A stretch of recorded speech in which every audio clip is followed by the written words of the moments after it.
Good morning, everyone. Please let's rise for the national anthem.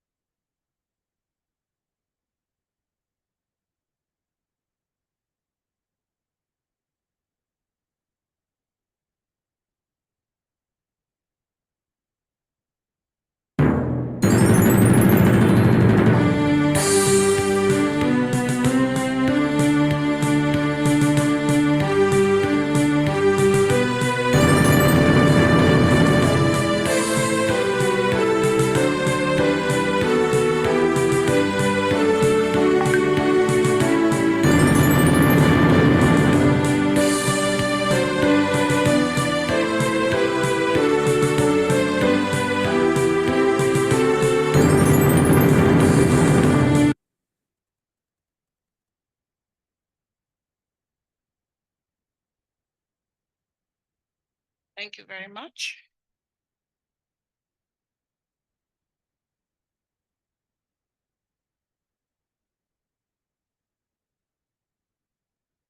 The President and Chairman of the Governing Council, Malam Ahmed Ladan Gabriel, FCIPM, FNLI, the Vice President, Mrs. Chidima Obiejesi, FCIPM, the National Treasurer, Mrs. Ugochukwu Ebonu, FCIPM, the immediate past President, Mr. Olusegun Mojid, FCIPM, elected council members present on this call, governing council members present on this call, distinguished fellows of the Institute on this call, our chairman, Dr. Arabi, good morning, HQ staff, members of the Institute, non-members of the Institute, our panelists for today,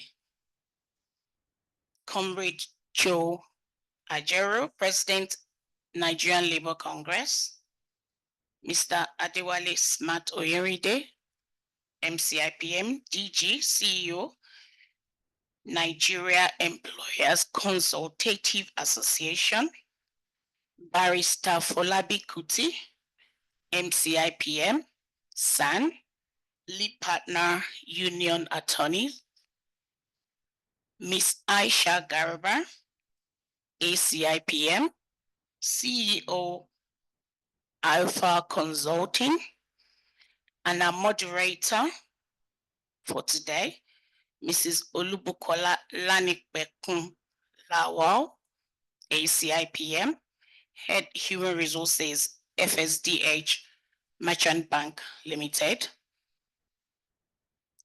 All HQ staff, good morning once again, and welcome to the Advocacy Roundtable with a theme, Navigating the Cost of Living Crisis, Employer-Employee Perspectives, holding today, 23rd April, 2025.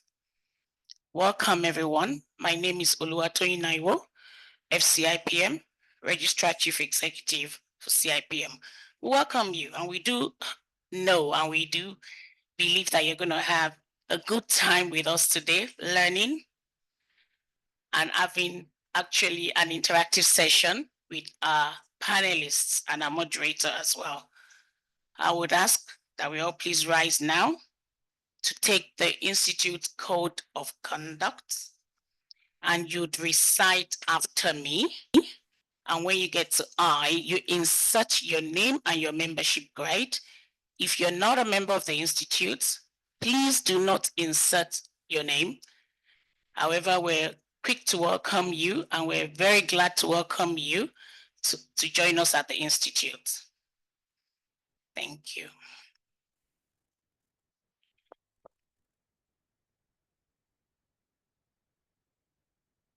A code of conduct. The Chartered Institute of Personnel Management of Nigeria as the apex regulatory body for human resource management practice in Nigeria,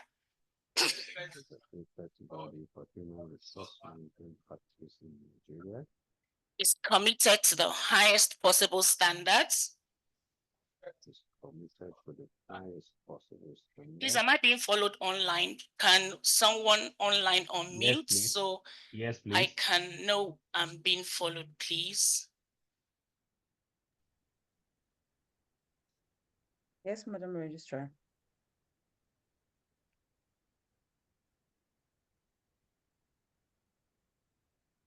Can you all hear me, please? Yes, I can. Thank you. Yes, we can. Thank you.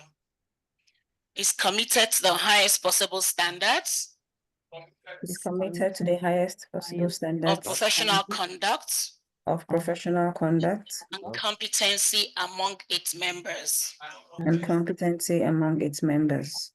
Therefore, Therefore, as a member of the Institute, I as a member of the Institute, I, Adiola Ogunyakin, ACIPM, pledge that I shall at all times pledge that I shall at all times carry out my duties and responsibilities carry out my duties and responsibilities with integrity and diligence, with integrity and diligence, demonstrate competence and ethical behavior, demonstrate competence and ethical behavior all my business, in all my business, professional professional and personal activities, and personal activities, respect the laws of the land, respect the laws of the land, promote, promote, encourage, and encourage, place acceptable processes and in place acceptable processes and procedures in the practice of human resource management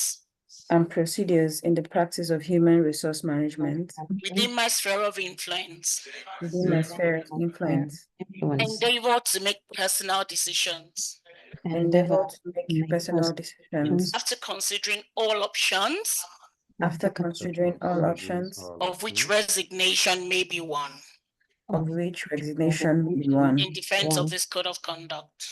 in defense of this code of conduct. Where there are conflicts Where there are conflicts between my professional obligations between my professional obligations and the expectations of my job roles. and the expectation of my job roles. So help me God. Help me. So help Amen. me You may God. be seated. Thank you.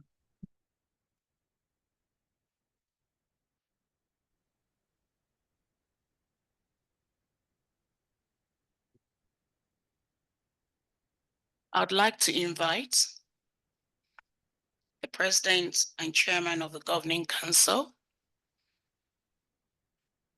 Malam Ahmed Ladan Gobil, FCIPM, FNLI, to give his opening remarks. You're welcome, sir.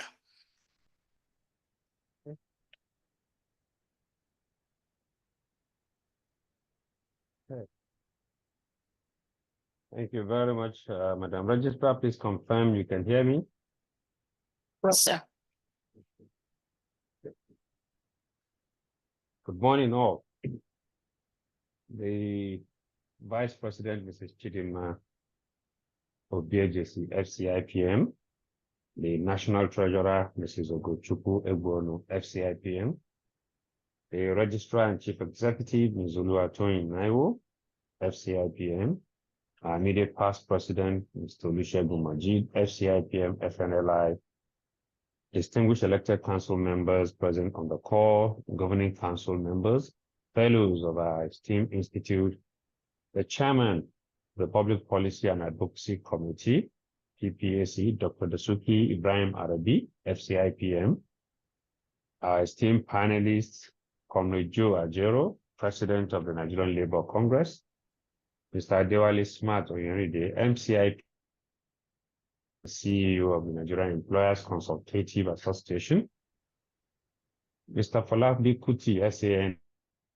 MCIPM, Lead Partner Union Attorneys, Aisha Garba, ACIPM,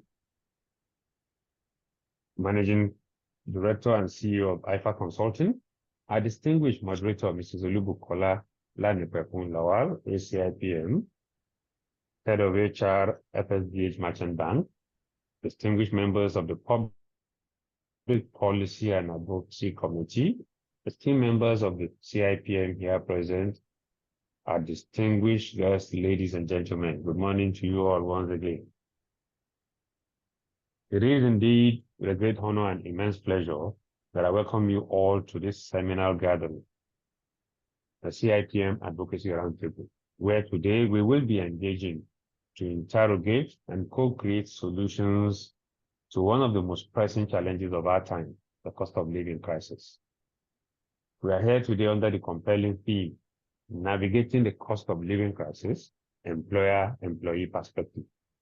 And what a timely and necessary discourse this is for us all. Let me begin by expressing our profound gratitude to the Public Policy and Advocacy Committee, ably chaired by Dr. Dasuki Ibrahim Arabi, FCIPM, for their tireless efforts, vision, and coordination in orchestrating this important conversation. Your commitment to thought leadership and national development is not just admirable, it is in fact indispensable. I'd also like to use this opportunity to extend our deepest appreciation to our esteemed panelists. Comrade Joe Ajero, Mr. Adewale Smart Oyeride, Vanes Silk Polabikuti, and Hajia Aisha Garba, and our moderator, Olubukola Lanipekun Lawal, who have graciously made time from their incredible discourse. From the bottom of my heart, and on behalf of the leadership and the Governing Council of the Institute, I say a big thank you to you all. The dedication to finding solutions and addressing national issues is truly commendable, as it is very inspiring. The cost of living crisis is no longer a localized inconvenience. It is a global economic storm sweeping across borders, industries, and households. In the United Kingdom, inflation peaked at 11.1% in October 2022. That at the time was the highest in over 40 years, according to the Office for National Statistics in the UK. Meanwhile, in Nigeria, headline inflation surged to 33.2% in 2024, the highest in recent years, according to the National Bureau of Statistics. Within the storm, the average worker, diligent employer, and indeed the entire value chain of productivity find themselves vulnerable, as they are indeed exposed. We must therefore ask ourselves these critical questions.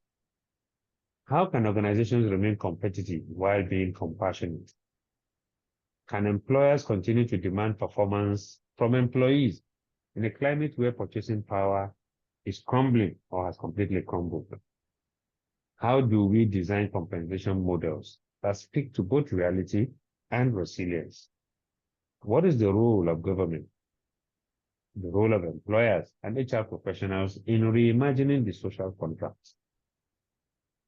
For employees, the cost of living crisis is not just economic. It is deeply psychological. It is a quiet drain on mental health, on productivity, and employee morale. For employers, it represents a challenge to sustainability, compensation planning, and talent retention. But here lies the paradox.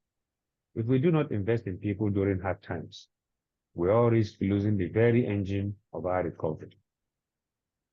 Why then are we having this conversation today? And why does this conversation matter? It is because at CIPM, we firmly believe that a nation that wins at work wins everywhere. This is why we have created and continue to support platforms like this Advocacy Roundtable to bridge the gaps between policy and practice, employer and employee, and of course between government and the governed. We are not here simply to exchange viewpoints. We are here to provoke action. For in times of great crisis, there is always great opportunity. CIPM is actively engaging across sectors, partnering with institutions and driving research that will inform public policy and organizational practice. From thought leadership to advisory roles, from advocacy to capacity building, our mission remains very clear: to be the institute of choice for people management, leading the future of work across Africa. This gathering today is a reflection of that commitment, and your participation individually and collectively is what will give you the power. So I ask you again, what future are we creating for our people? How will history remember our response to this moment of economic upheaval? The answers begin here and now, and with this very conversation we will be having today. Therefore, let us go forth today, not just to talk, but to act. I thank you all for joining this call, and I welcome you to the Advocacy Roundtable. Long live the CIPM, long live the Federal Republic of Nigeria. At CIPM, we deliver value through people. Thank you very much, and welcome once again. Over to you, Madam Registrar. Thank you.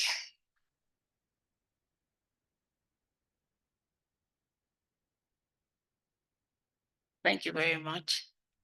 Another round of applause to our distinguished president for that opening remarks, and I think that's already setting the tone for the discussion that we're about to go into. So I'd like to invite the moderator,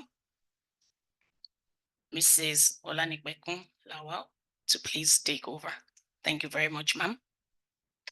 All right, thank you, Registrar and Chief Executive, CIPM, and the President, the President and Chairman of Governing Council, Malam Ladan, Ahmed Ladan Gober. It's a pleasure.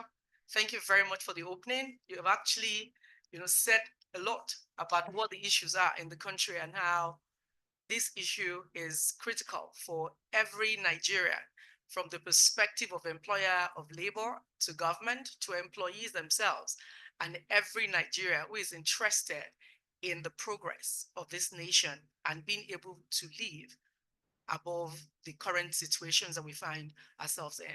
I'll be welcoming our panelists, and I'll start with the lady in the midst of the men for today. Aisha Garba, it's a pleasure having you here, CEO Alpha Consulting. You're welcome. Mr. Folabi Kuti, the silk for our session today. You're welcome, SAN. And of course, the DG Chief Executive for Nigerian Employers Consultative Association, Mr. Adewale Smart Oyenride, and the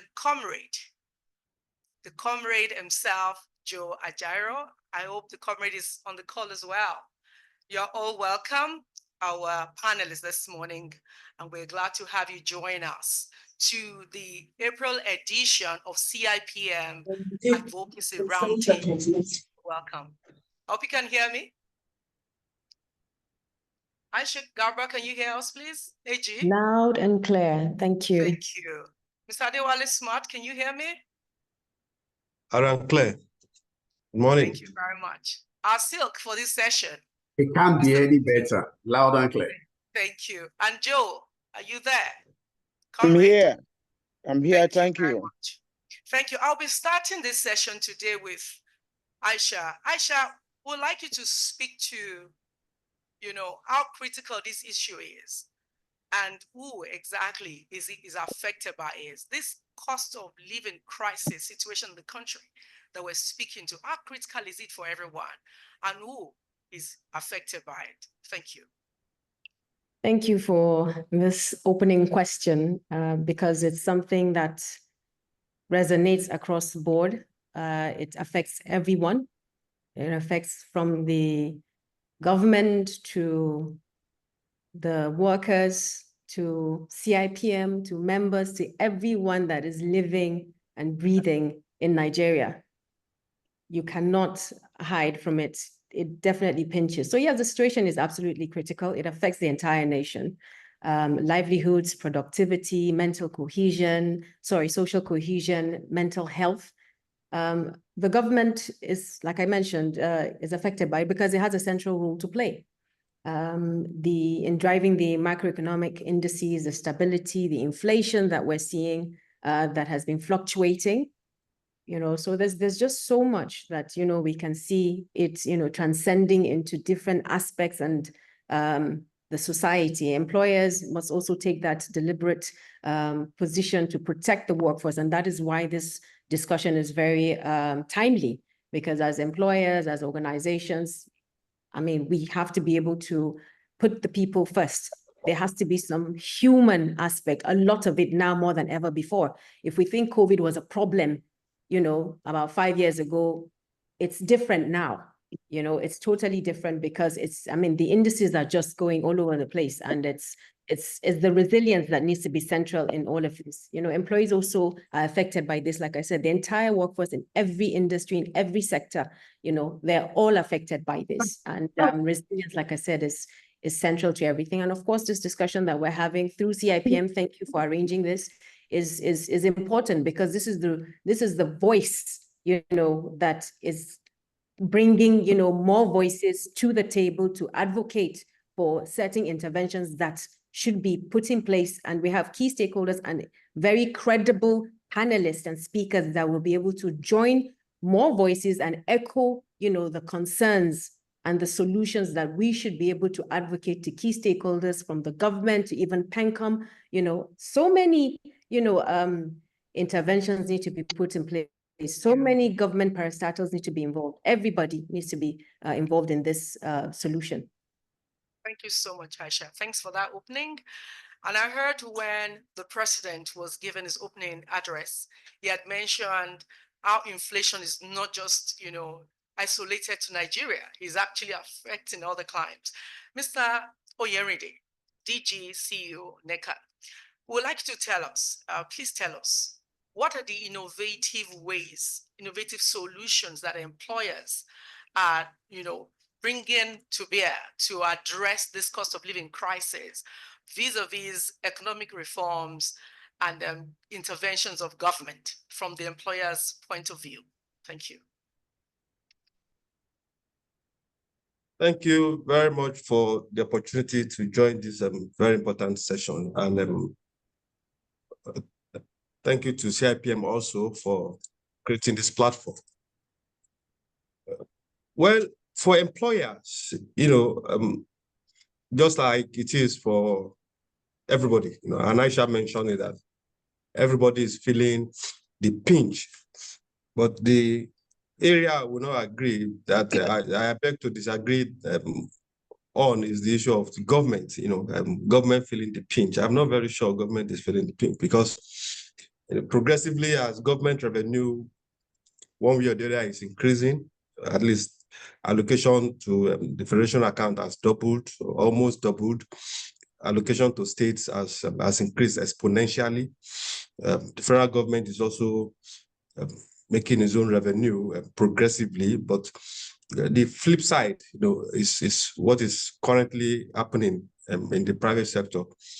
And as it is affecting the private sector, you expect, as a consequence, that the workers will also feel the pinch. So it's an unfortunate inequality where government revenue seems to be increasing proportionately, and then the employers are feeling the pinch more now, and the workers are consequentially also feeling the pinch more.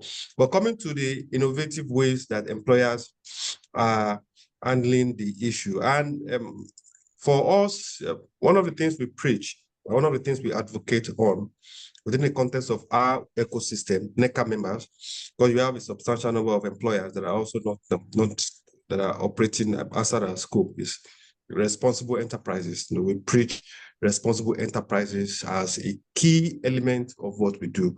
And one of the things we advocated for and we have encouraged our members to do is the concept of hybrid work that we know is everywhere now. And hybrid work is a concept, is what is happening now. Remote work, increased or modified form of remote work, is one of the things that we are also preaching and we are currently doing.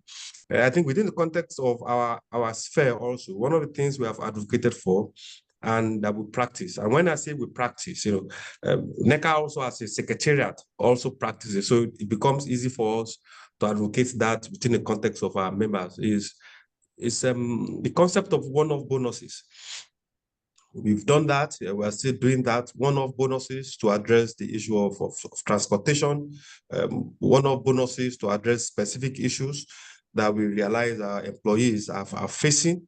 One-off bonuses in kind in the context of the sharing of goods or products in kind to employees, so that they can also the pressure on the employees can reduce significantly. Now, within the context of doing all this, and let's not forget, and the issue of cooperatives has also worked for us. Getting employees to form cooperatives so that we can explore the age-long traditional bulk buying model.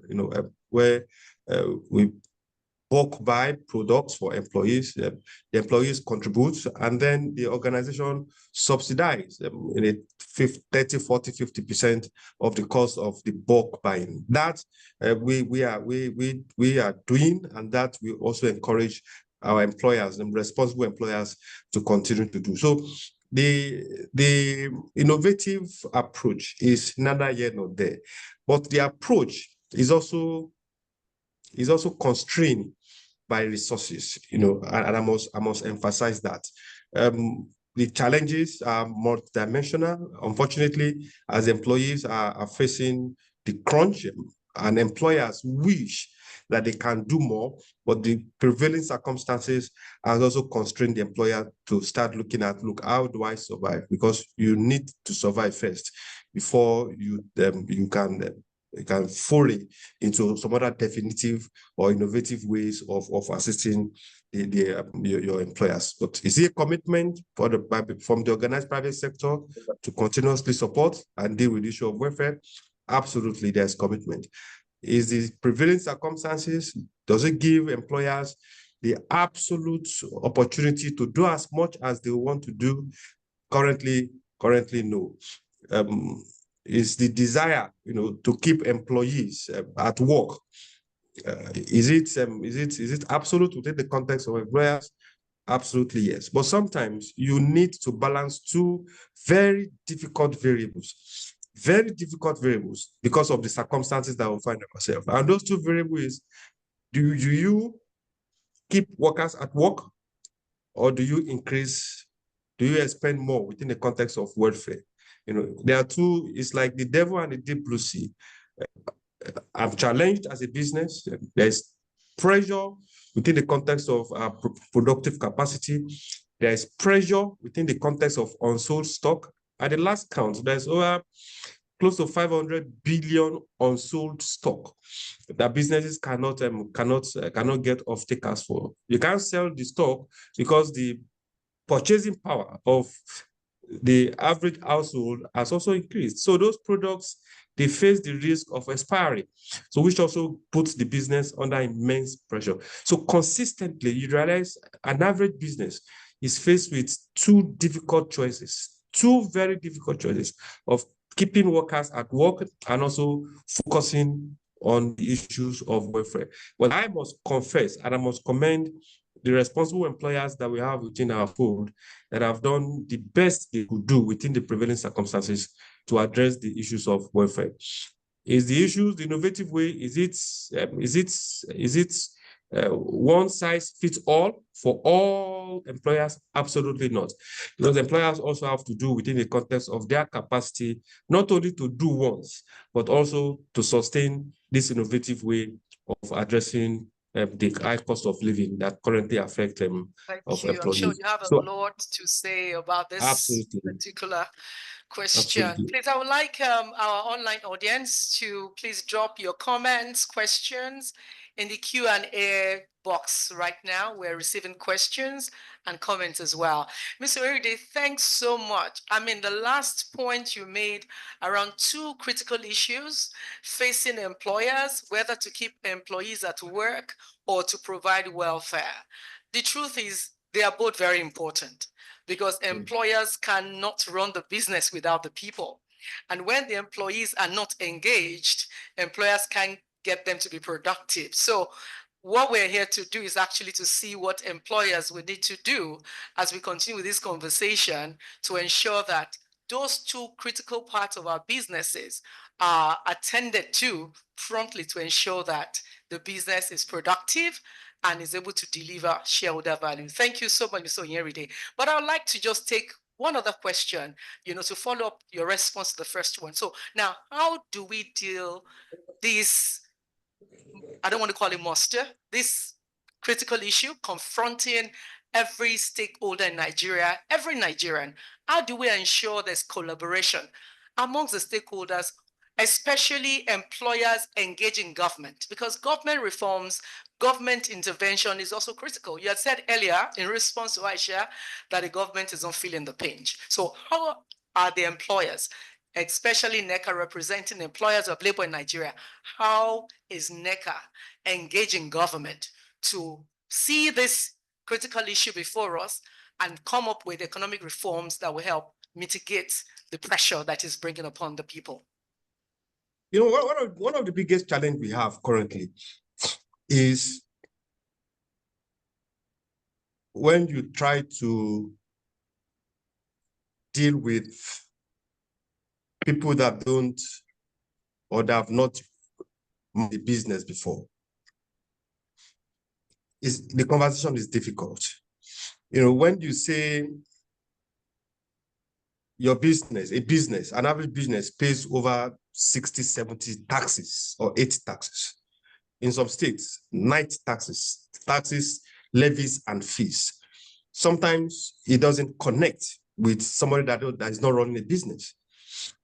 In the last 1 month, the pressure we have faced, the resources we have committed in the context of travels, because we currently have an issue with Financial Reporting Council. The legislators amended their act that gave them some leeway, to extort, I would call it, extort businesses more. So charging businesses a exorbitant levy in the context of levy, we have to deal with NESRIA, also charging businesses and giving penalties, sometimes up to 5 billion naira in them.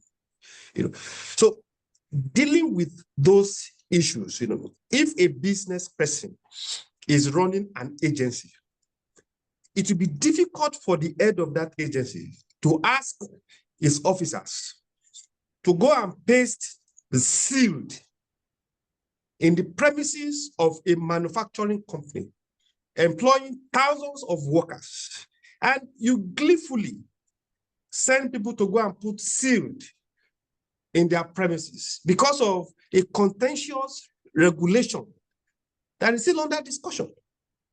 So you don't care, within the context of generating revenue, you don't care the cost to the economy. You don't care the cost to the employees. You don't care the cost to the business. You are not even concerned that the foreign direct investors that we are looking for, they are watching you going to paste sealed in the premises of a business. So one of the biggest challenges is employing or appointing people that don't understand how a business runs to head those agencies. And one of the things we have done is the continuous engagement. Identify key individuals in government that understands the pain of a business, that understand that you see my product on the street doesn't mean that I'm profitable. The fact that I generate 1 billion naira in revenue doesn't mean the 1 billion naira is profit. You can generate 1 billion naira as revenue, and by the time you remove all your overhead, you are in a loss. So when you have people that don't understand the simple basics of how a business runs, then it becomes difficult for you to advocate. And one of the things we have canvassed, and one of the things we are also canvassing beyond advocacy, is a deeper stakeholder engagement. And I'm glad my brother is here, Comrade Ajero. It's deepened engagement, deepened pressure, so that they understand the crisis that some policies, some regulations, some legislations, the crisis or the impact of those regulations on organized businesses. I said in the last few weeks, it's been, when they say in local parlance, a street language, that pressure to war, that is what we are dealing with, or we've been dealing with in the last summer. I'm in Abuja now for about 2-3. I've been in meetings since Monday or since Tuesday. This meeting tomorrow on this same issue of regulators coming up with different levies and fees, notwithstanding the fact that the Presidential Committee on Fiscal and Tax Reforms was created by the president to harmonize levies, tax, and fees. So while the committee is wrapping up its work and the tax bill is going to the National Assembly, you see how these agencies coming up with taxes, innovative way to extort from the back.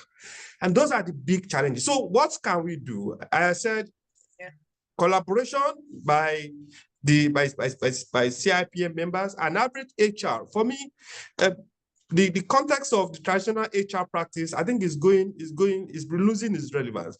If you're an HR person and you're not a business, you are not business minded, within the context of your engagement, then your in the context of the business is losing its shape. And our colleagues in NLC2C have unusual advocacy strength that we can leverage. It was yesterday, we still have this conversation. Collaborative advocacy, because Yoruba will say, pardon my look, maybe there's somebody to interpret it.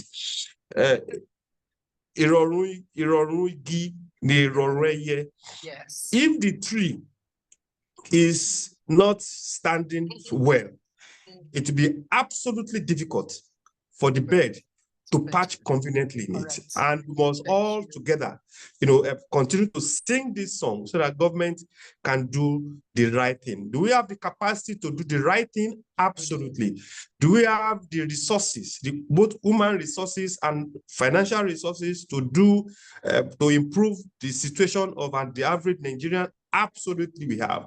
But we just need those in power to do the right thing so that the kind of outcome that we want can really show. And because for employers, lastly, pardon me, for employers, it's a double-edged sword, because a business will survive when the capacity or the continuous survival of a business is premised on the continuous ability of the workers or the household to continue to purchase. Okay. In simple economics, so once production and consumption is going, then everybody benefits. But once there's a breach when there's production and the capacity to buy is not there, you have created big problem from the employer, because he will lose funds, he will have unsold stocks, and when he has unsold stocks, a very terrible employer we change the expiry date on those products because it probably has collected loans. Now Nigerians will take those products.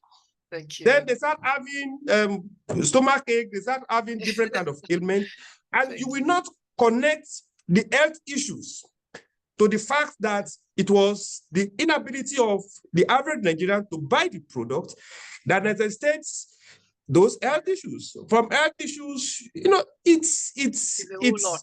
Thank you. It's a whole lot. Thank you, Mr. Onyeride. Thank you so much. Yeah. Thank you, Mr. Onyeride. We appreciate, the fact that engagement has commenced, from NECA, representing employers, speaking with government. But I would like our Silk in the house this morning to speak to the issue of regulations. Mr. Kuti, how do we get government to stand by their regulations? How do we get government to be committed to the economic reforms that will ultimately bring about strong economic, trends for not just businesses, but even for average employees or workers in Nigeria, and ultimately government? I mean, Mr. Onyeride said earlier that government is not feeling the pinch because government is generating revenue, but employers are feeling the pinch the more. And this is also being passed on to the employees. How do we ensure that the regulations that come out from government agencies, the National Assembly, are actually regulations that will ultimately promote continuity of business in this country and foster productivity across the different industries. Thank you. Okay, thank you very much, our able moderator, for that question. So I need to be sure. Can you hear me? Yes, fantastic. Please. Thank you very much. And coming closely on the heels of our smart DG, who had beautifully elucidated a lot on the way or the various ways the shoes keep pinching the employers. Well, before I bear my thoughts on the question asked, permit me to, while standing on the protocol already well established by the two previous speakers, to also thank the CIPM, to thank CIPM for steering this session, this all-important conversation in the life of every Nigerian worker and every Nigerian employer. It's important that we're having this sort of conversation, and we see how we can take it forward beyond the talk shop that it would appear that this sort of sessions at times tend to be. Now, in relation to your question, I would like to try as much as possible to first limit the question asked within the context of the thematic preoccupation of this particular session or conversation, which is all about getting wages right. Because it starts from that before we can now begin to look at, if we get it right, how do we get government to be transparent and keep to whatever is fixed as a threshold, for example, as the minimum wage, to be transparent and be responsible to let Nigerians see that when we say that the inflation rate has gone down a bit. For example, I noticed that in last month it was said to be around 24, 25. So it came down, but at the end of the day, it's very difficult to see that translate in the lives of the average Nigerian, or the average Nigerian on the lives of average Nigerians. How do we get to that? Permit me to start by looking through, because it's important to situate in context, looking through what even the law ordinarily envisages in relation to getting wage or wages right. The applicable statute that's mentioned wage, the Labor Act, just classifies, in trying to blur the distinction of whether it is for skilled or unskilled worker, try to put it simply as just a remuneration or earning, no matter how it's designated or classified, that a worker earns. It could be a subject of agreement, it could be one fixed by law, but it is one that he earns for work done. It is one that is for work done. So it is generally in that context, despite that, I mean, a lot of arguments often come up that, so the minimum wage, the National Minimum Wage Act, does it really speak to salaries? Is there the connotation? Does it concern those skilled workers? I don't think that distinction is of any issue. I mean, it's of any benefit, because, like I said, the act in itself simply says that a wage is a remuneration or earning, however designated or calculated, capable of being expressed in monetary terms. It is expressed in monetary terms, and it is fixed by an agreement of parties or by law. It's paid by contract by that employer to the worker for work done or to be done, or services rendered to be rendered. Now, that understanding of what wage or wages are is one that travels or reflects itself in what you have as the National Minimum Wage Act. And it's important I give all of this context before we can get the government to actually keep to it, because indeed that question recognizes one major issue that labor continues to deal with. The Minimum Wage Act started in 1981. That was the first time that we had the Minimum Wage Act made by President Shagari. And between then and now, we've had about 4 or 5. Traveling down to the National Minimum Wage Act of 2019, which fixed the minimum wage at 30 naira before the 2024 amendment that eventually increased it to 70. Now, the whole idea of the Minimum Wage Act or the legislation or any law dealing with minimum wage, as the name connotes, is to fix the minimum amount of remuneration. And I repeat that. It's looking at the minimum amount of remuneration that an employer is to pay for work done or performed during a given period.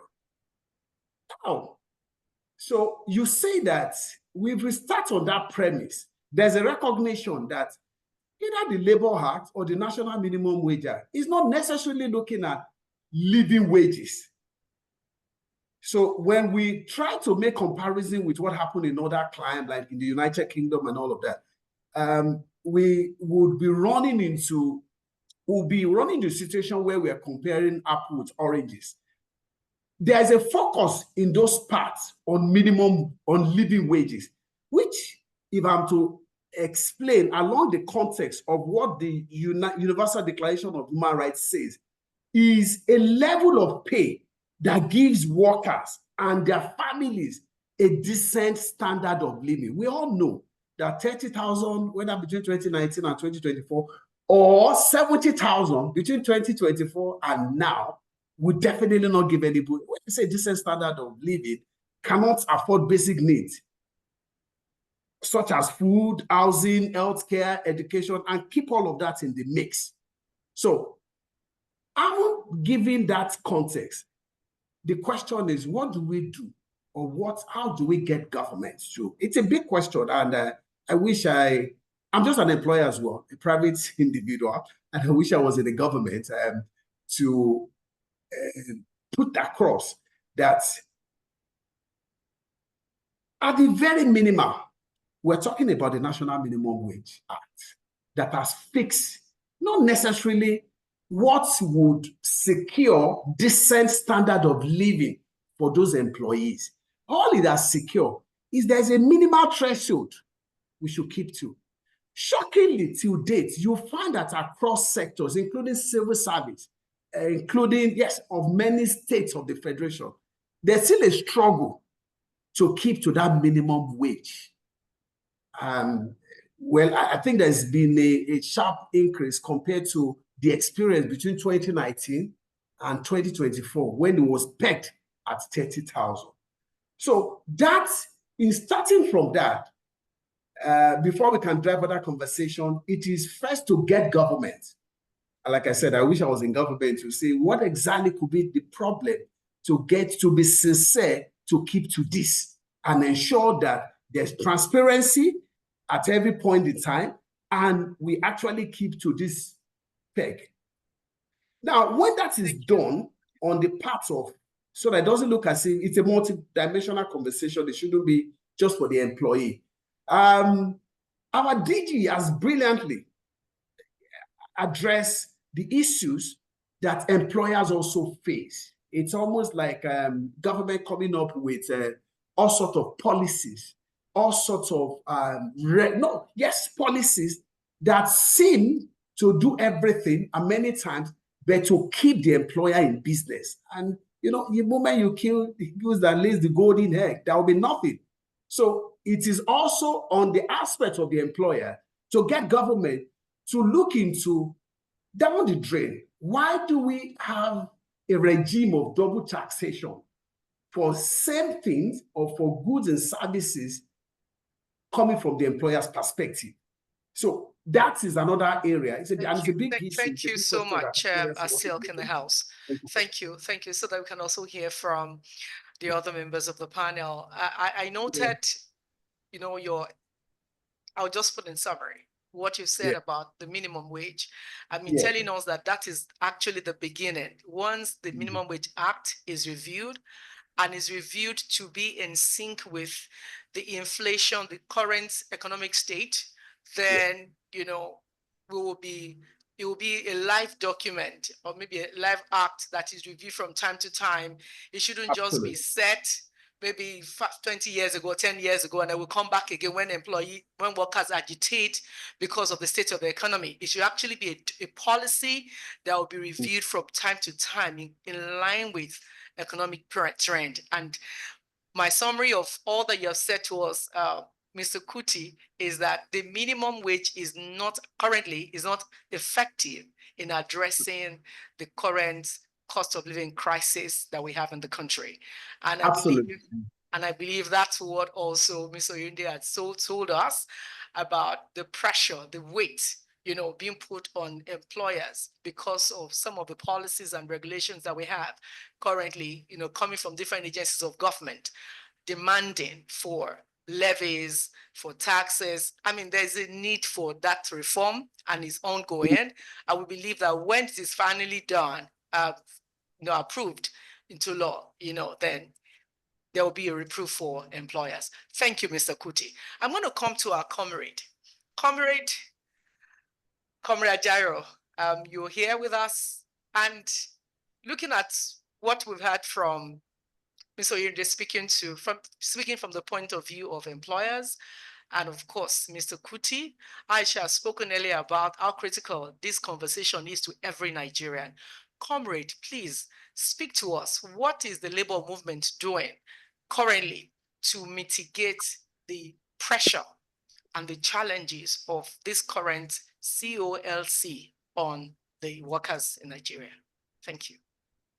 Yeah, thank you very much. Let me first of all thank the CIPM for putting up this discourse. Let me equally... Comrade, please speak up so that we can hear you. Yeah, I don't know whether... Your voice seems a bit far. Am I muted? No, you're not muted, but we just need you to speak closer to... Yeah, you're muted now. Oh, that's a person. Okay. Thank you very much. Okay, thank you very much. Like I said, I thank everyone for making this possible, and to say that I may not be with you till the end, but let me do this intervention quickly. There is need for us to situate who the employer is. Yeah, because from all the submissions here, it seems to be separating government and members of NECA. They are both employers. And if we get this clearly, it will help this discussion. Government is the biggest employers of labor. And then you come to the NECA people, which my friend Smart represents. They are another fraction, probably employers in the organized private sector. And my friend Smart can equally testify what happened at the minimum wage negotiation that were concluded in 2024. He will equally agree with me that government and employers represented by NECA were on the same page in terms of wage and in terms of, even the reopener clause in negotiation. Now, in such a situation where government maintains a position as employer, and the NECA people maintain a position as employers, the union happened to be very, very minute. In fact, they threatened us with the issue of voting. Of course, you know that when the two arms come together, they will outvote the labor. However, it is equally contradictory if you look at inflation, purchasing power, and then the employers of labor, private and government, at the last negotiation, stopped at 62,000 naira as minimum wage. And I'm happy that the DG of NECA is here. And at every effort, and they were threatening us with vote, and at every effort to make them move ahead proved abortive. And he will tell you that the meeting terminated. It was at the office of the president of the country that we were even able to push it to 70,000 naira at the end of negotiation. Because it's good we understand the the history of how we got to 70,000. And even at the meeting with the president, it took days. And it was with the understanding that fuel price will remain at about 600 then. And the president gave us a bait to allow him to increase at any level, any rate, and then he will pay 250,000. And the labor movement said, no, Mr. President, leave it where it is, and we're going to take 70,000, which was the agreement then. A few days later, the president still increased it. And, if you follow these discussions very well, you know where the problem is coming from. If government treats everything with impunity and the force of power that will do this and nothing will happen, and the employer's voice at this point is low. Now, if the purchasing power of the worker is not high, the employers who are into productive economy will not have their products sold. That's a fact. And in fact, the workers seem to be the people with real purchasing power, to buy goods and services. You need to go to the market the day salaries are paid. Now, 70,000 naira, is that the issue? If you pay, when you look at it from quantum, if you pay every worker in the country 1 million naira without checking inflation, it doesn't make sense. You can't have what you call living wage. Living wage is not a product of the quantum of the naira. Never. If you are paying 2 billion, 1 million is not. Now, how many countries pay 70,000 of their currency as minimum wage? Doesn't really matter. If you pay Nigerian workers 2,000 naira, a situation whereby the naira is equal to $1, it will make more sense than paying 70,000 naira with the level of inflation, with the cost of PMS, with everything known with the naira floating. Comrade, please hold that thought. I want to ask, please, let me pause you and then hold that thought. I want to ask a follow-up question to the response you've given to this. Because when you were responding, you mentioned engagement and even escalation of your engagement up until the president's office, where a resolution was reached and we arrived at the 70,000 that we have currently. I mean, it shows that dialogue works if we get it right. And we're not going to give up on that. If with the commitment that you had to having that engagement and coming out with a reasonable minimum wage, that will give to every Nigerian worker, starting at that minimum wage, a lease of life where they're able to take care of themselves and their families. Are you going to stop? I mean, you said there was a promise that it will not go higher than 600, but it has gone higher. So what is the labor movement doing to ensure that, should I say promise?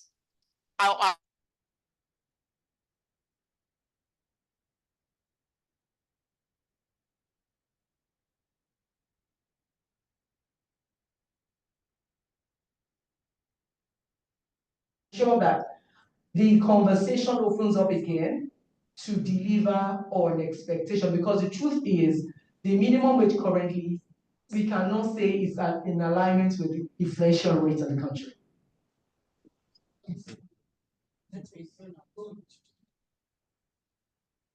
Well, I don't know whether I didn't get your. Are you there? Yes. Okay. Let me start from where I listened up to. The issue of conversation and negotiation and dialogue. If you follow the historical perspective I gave to it, at the tripartite level, that didn't work. That didn't give us 70,000. You are aware of that, and that was where I said my brother Nekatichi, government representatives, and labor that constitute the tripartism There, we stopped at 62, 64. And government seemed to be at the same page with employers of labor. But we took it further up to the president level. The issue of PMS cost is not entirely, it's not a labor issue, my sister. And Nigerians can't always be telling you that, oh, where is labor? The issue of tariff increase, which has worsened our situation, is not the issue of labor. There are over 240 million Nigerians, and the people I represent are not up to 8 million. It's not the issue of, oh, where is NLC? The same thing with the issue of tariff on telecom, on almost everything.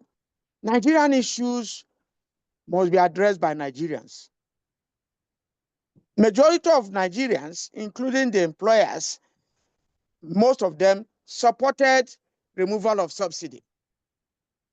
To an extent that they told you that, oh, these people that are saying they are subsidizing, what is it? Let them remove subsidy. And the campaign was so much. Now, it is difficult for you now to say the position of labor. There's hardly any Nigerian that doesn't know a position on all this, either on picketing, either on strike, either on protest. I don't want to use myself as an example, but you know what has been happening. I have faced all the charges from terrorism to the last in the country because of what the question you asked me now, challenging all these processes. All our activities have more or less been criminalized on and on. I've been kidnapped and beaten up in the course of stepping out to challenge all these processes. So I don't think that any Nigerian will say, hey, what's the position of labor on all this? Now, even if the members of the NLC and TUC got 70,000, over 200 million Nigerians didn't get 1,000.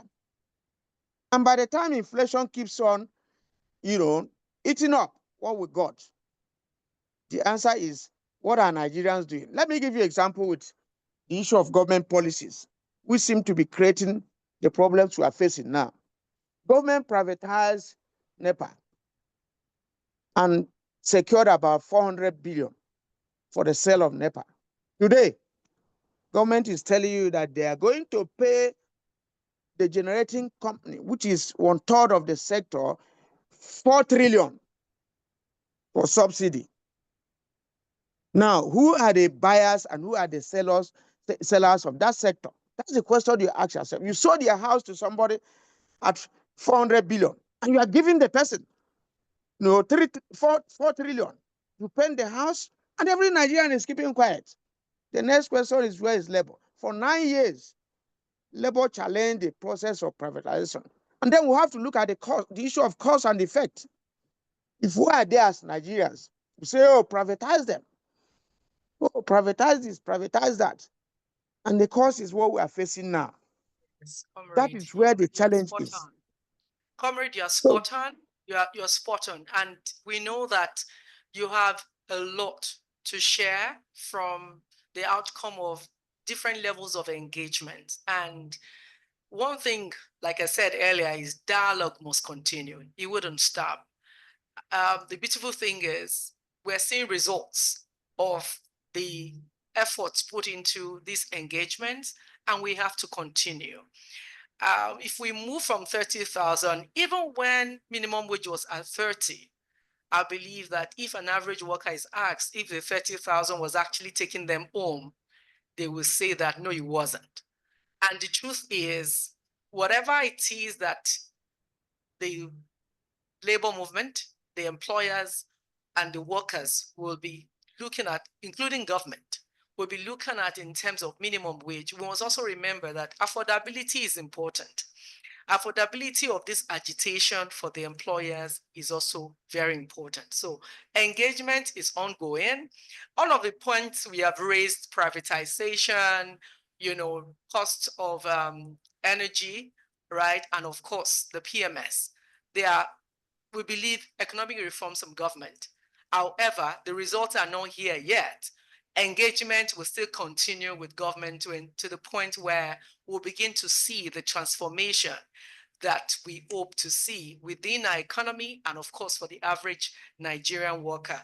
Thank you so much, comrade. I'm going to come back to you, but I want to quickly take one or two questions. Ms. Oyeride, please, are you still with us? Ms. Oyeride, are you there? Absolutely. Thank you very much. We have a few questions for you, so I'll take them. One from Dr. Solomon Idera, CIPM. His question is, how can employers balance the pressure to increase wages or benefits with the need to maintain profitability in a volatile economic climate? Did you get the question? Yeah, I do get it. Should I take it again? I connect with the question. All right. Thank you. Please quickly take that for us. Thank you very much. Now,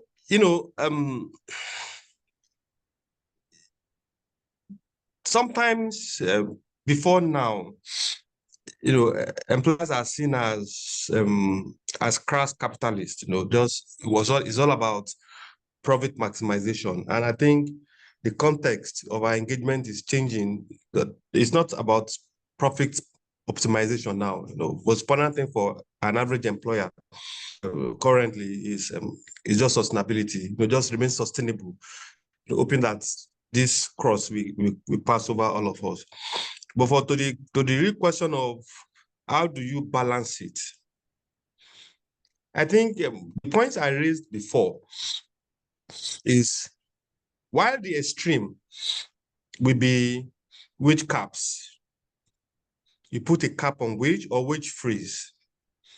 You put a freeze on wage, while that is the extreme, then those innovative ways of reducing the pressure not only on the business, but also reducing the pressure on the employees, then you start implementing. Before now, many years ago, it was difficult to agree that the work we do in the secretariat we can work remotely. But progressively, since we cannot exponentially increase salaries, we realize, okay, let's do a 3 days working week, after doing your due diligence to see, okay, what exactly constitutes or how do you measure productivity? Do you measure productivity by how many clock-ins or how many times they come to work? Or can you measure productivity by the output that the staff actually are bringing in? So looking at the context of the remote work, reducing working days from 5 to 4 or to 3, that reduces, that will do 2 things for you. For the employee, it reduces the expenses, the cost of transportation. For the business, it reduces the cost. For some businesses, it reduces the cost of energy, because if the office is not occupied, then your expenses on power, on lights, will also reduce marginally.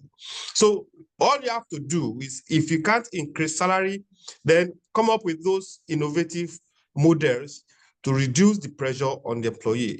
We have employers that now do meals at work, maybe 1 meal at work.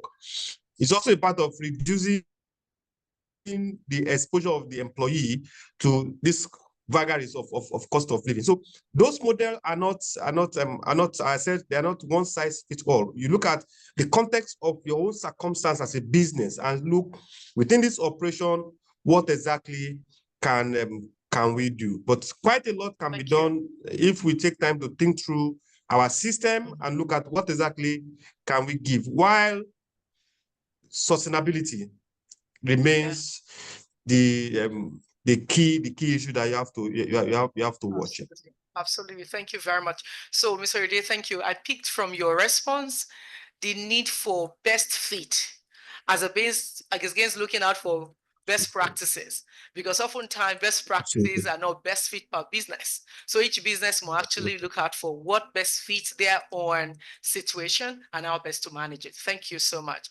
Aisha, I'm going to come to you, and I would like you, Aisha, to speak to HR professionals are asking, how do we get management to listen to us? How do we get management, to hear us when we're coming up with initiatives around how to ensure that this cost of living situation is not pressuring or putting too much weight, too much load on our people? Aisha, what advice do you have for HR in leading initiatives and programs that will help an employee manage this cost of living situation, crisis situation, and of course, lead to employee well-being in the organization and financial resilience? Thank you. Thank you for that question. It is a question that every HR leader, team member, HR professional is dealing with on a daily basis. And the simple approach I would put forward is that we need to be data-driven in our reporting, in our analysis, in being able to make, cogent cases so that they see it's not just to go to management or to the board and just say, oh, we want an increase or we want a hardship allowance or some window or COLA. No, where are the statistics to back up all these things that we're talking about?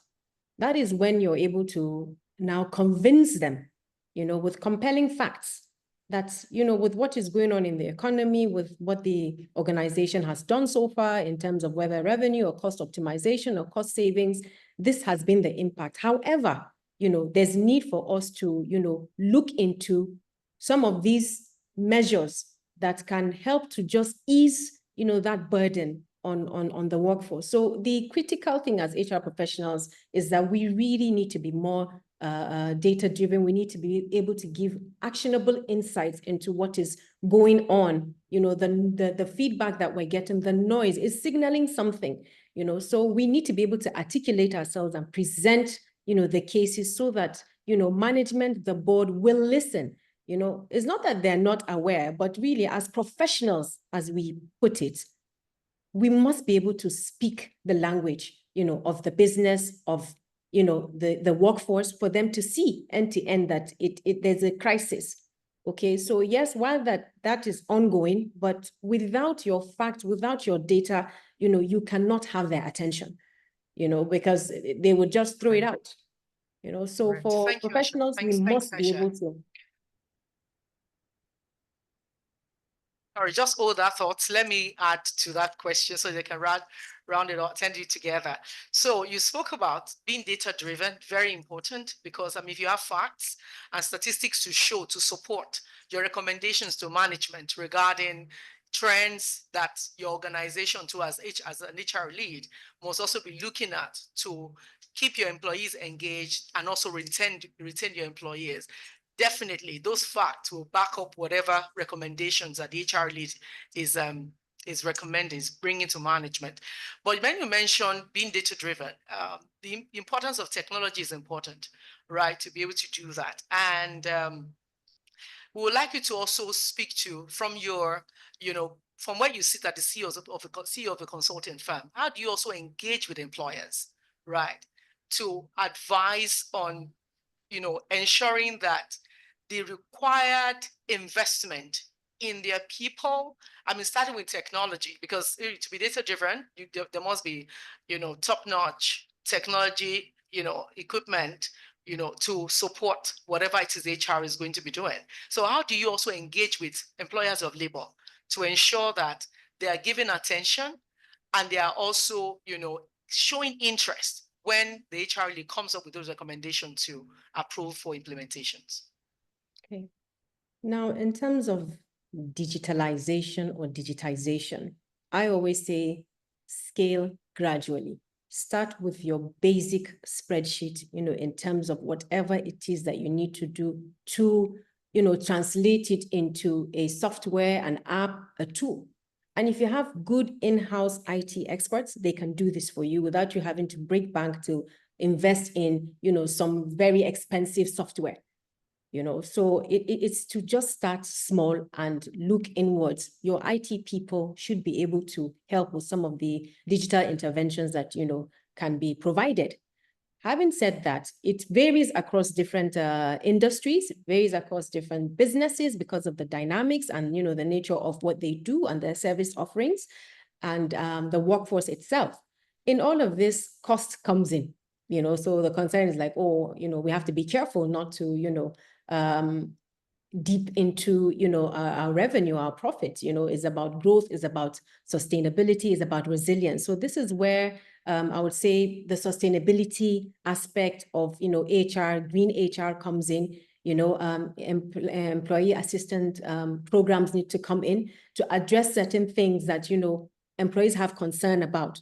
So for employees to really, you know, deliver on the expectations or their KPIs or their targets and what we have, we still have to come back to the human side of it. If you don't have their mind and their, you know, psychological safety, you know, being addressed, you know, they're feeling safe, they'll be disengaged, you know. So we're no longer seeing absenteeism as an issue, but presenteeism, because people are present, but they're disengaged. They're just going online looking for jobs, you know, or just not giving their best. So for all these things to be addressed, the fundamental thing is, you know, being human. We really need to take that human aspect of HR in our roles to put it forward so that even the elephant in the boardroom that we want to dodge or pretend that is not there, it's there. Let's face it, let's confront it. But you must come with facts. You know, you must be able to articulate yourself and don't shy away. So no matter how many times you've been told KIV, let's look at it next month, let's look at it you know, next quarter, present it, enrich and fine-tune your report and present it again. Consistency eventually can actually win the game, you know, because these are people issues and you need to be vocal about it. So it's not to give up. It's not to give up, it's to push. We must continue to advocate. I mean, what our comrade is doing with the government is not an easy thing. That's why he's where he is, you know, with them, and having a thick skin and a very strong mind and a strong heart to keep advocating and keep, you know, pushing. So this advocacy doesn't stop here. It's within our own spheres of influence to continue to advocate for doing the right things that will ease the pressure, no matter how little. Thank you. Thank you so much, Aisha. Thank you. I mean, what I hear you say is HR leader must also rise up to the challenge of their roles, engage in the boardroom, engage in management, and being able to speak to what they believe. And I think another side to it actually is to get the employees' input into what HR is even recommending, because it's also important to hear from the employees themselves. So, you know, your periodic employee satisfaction survey, we actually let you know how the employees are feeling and what the employees want management to hear, what the employee wants to say to the boardroom. So it's also important for HR leaders to also ensure to hear from the employees, get their perspective of what you are looking to even propose to management, so that you know that what you are recommending or the data you are gathering actually addresses the needs of your people at every point in time. Thank you so much, our panelists. I think our time is fast spent. If we're allowed for the next 1 hour, we're still here dealing this subject of discussion and, you know, learning from the experiences of our highly selected, carefully selected panelists. Okay, as we round down, I would just like us to just give our last thoughts, and I'll be calling on our panelists one by one before we go to the Q&A session. So I will start with you, our Silk in the house, Mr. Kuti. Can you just give us your closing thoughts for about a minute? Thank you. Mr. Kuti? Thank you very much. Okay, thank you very much. Closing thoughts. Let me take that from what I heard you say, the point you try to take out from what Aisha said, engagement. So in all of these, what is important is also, it's not so much about what is the extra pay that is added to cushion the effect of the active economy on the employees, but to also find innovative ways, some of which have been highlighted here, flexible work arrangement and all of that, to also find innovative ways of getting the employees involved in the management. And then when I say management, again, I lean on the perspective of International Labour Organization on getting to have constructive engagement with employees, and that employees should no longer be seen as just another factor of production.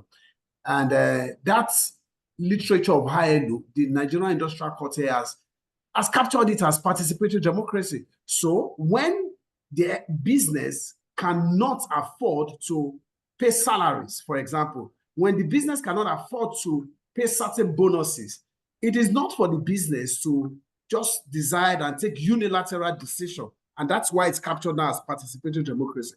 The business must recognize that the employees, they are human and engage to let know, be transparent and open up. This is it and all of that, because that is what ILO preaches at every point in time as part of the decent work agenda. So I just thought to chip in that as part of my presentation. Very much. Thank you. Thank you.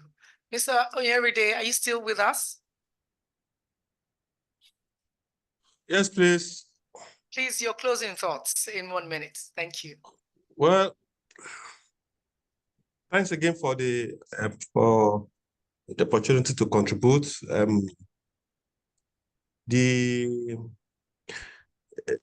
I've been sitting on the fence will not help anybody. You know, I said there are different dynamics that happens every day, and our ability to adjust and be fluid enough to respond to those dynamics will determine how well, how far, or how soon we get out of the woods. Will there continuously be challenges? Absolutely. But I said our capacity to continuously adjust, to respond to those dynamics as they come, will determine how soon we all get out of the woods. And we also want to advocate for more deepened collaboration between all stakeholders, the workers, the employers, civil societies, everybody involved, the silk, everybody involved. You know, I think collaborative approach to advocacy will also help us to put more pressure on those that we think should listen and get the desired outcome, not only for the business or for workers, but for the economy as a whole. As someone said, pay the worker 2 million naira per month. If the macroeconomic situation is not right, you know, the factors of inflation will negate whatever increase that you give. Thank you. Thank you very much, DG Nneka. Thank you. I mean, one of the questions that we got for you is that what is Nneka doing to ensure that to put in place a co-creation forum for employers and employees so that they can actually come together and start looking at solutions to this cost of living crisis that we're looking at. And we hope that Nneka will actually put something like that in place so that employers and employees can actually come together to engage and look at the issues confronting the business. So that it's not just the business speaking above the heads of the employees, but the employees are also able to understand from the point of view of employers what the situation is. And they're not just looking at numbers, they're also hearing from the employers what the situations are, and they're able to provide also their own solutions, recommended solutions to those issues. Thank you very much. All right, I'll come to Comrade Ajaro. 1 minute, let's have your thoughts, please.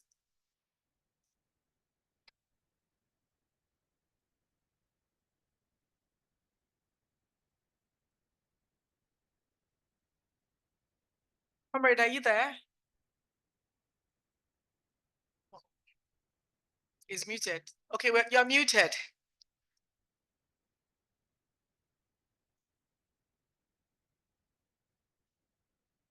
Okay, maybe we should have Aisha while Comrade is getting ready. Aisha, can we have your thoughts, please, in 1 minute? Thanks. Your closing thoughts. Okay.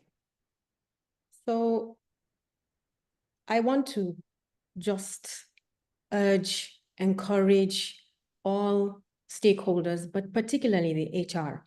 I call HR department the situation room. A lot goes on there, you know, and it takes a thick skin, a strong mind, and a very strong will. And I keep saying also that it's a calling. It's not everybody that can handle HR, you know. So when everything just falls apart, it's HR. You don't remember when HR was building, you know, the workforce and, you know, developing them, being there for them, you know, those things don't need to filter of course, to management or the boardroom, unless if it's a compelling situation or a serious one. But otherwise, they deal with these things, counseling, giving them a listening ear, having to even counsel people outside of work hours. They would call them in the middle of the night and, lay their frustrations and things like that. So HR has become, beyond just in the office. They're real partners, not just business partners, but employee partners. So I want to continue giving them a round of applause. It's not easy what HR is doing, but honestly, keep it going, keep your head above water.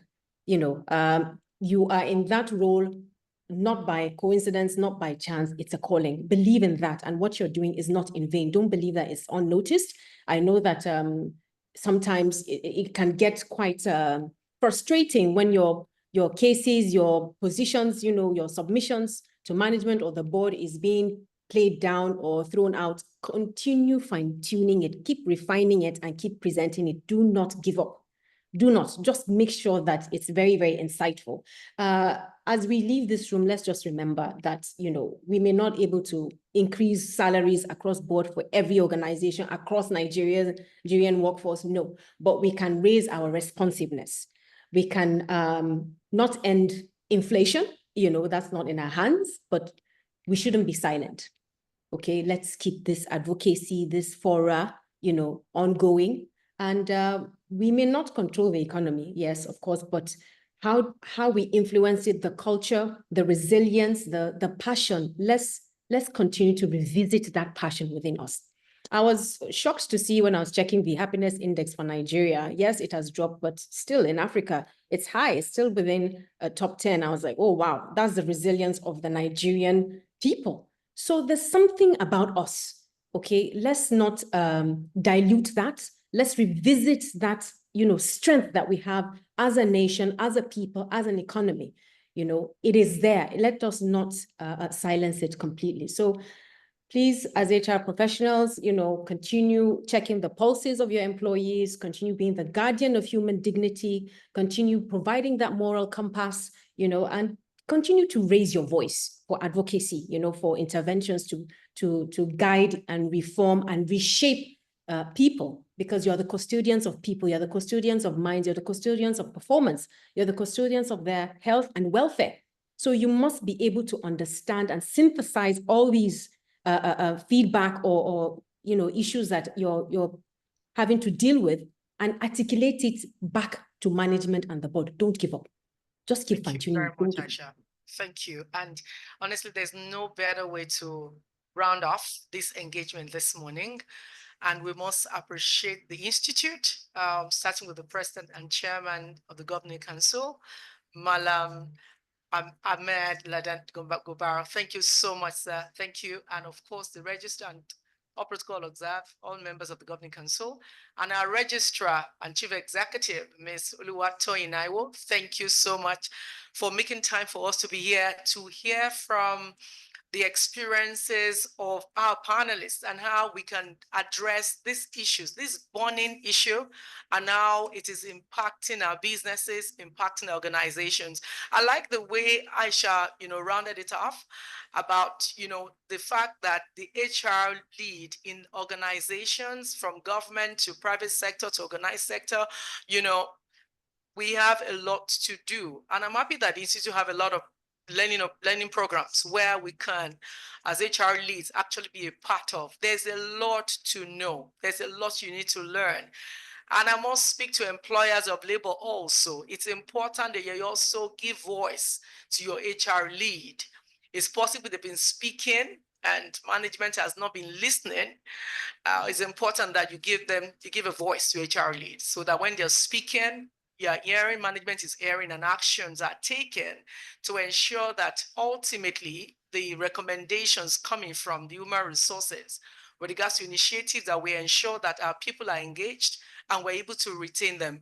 As a matter of fact, minimum wage, living wage, once money comes into the picture, you realize that you might not even be able to keep those people.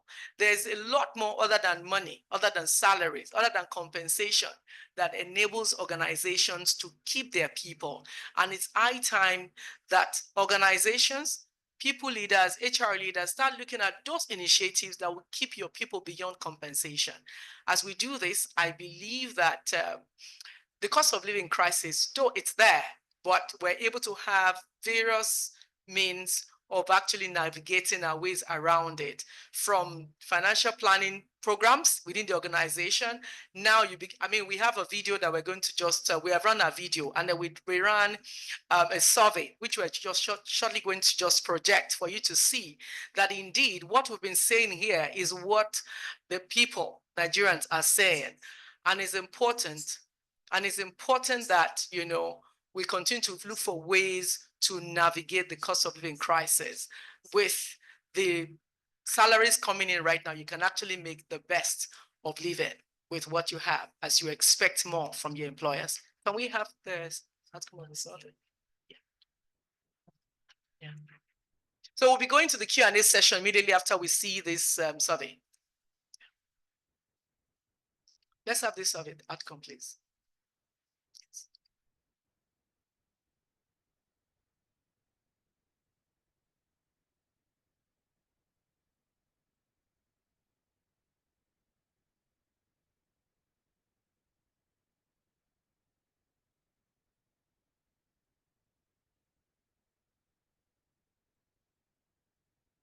All right, let's go ahead with the Q&A session. We'll project the outcome of our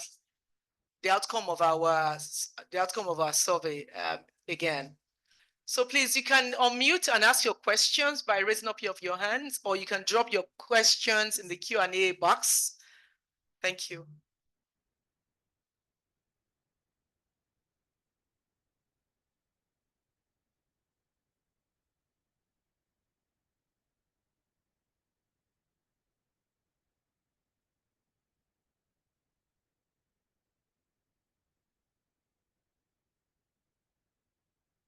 So for those that, we have two people raising up their hands. So please, Mr. Oladuni Adeton, I don't know whether it's Mr. or Miss, Oladuni Adeton, please go ahead and take your question. Thank you. And please let us know who you're addressing your question to amongst the panelists. Thank you.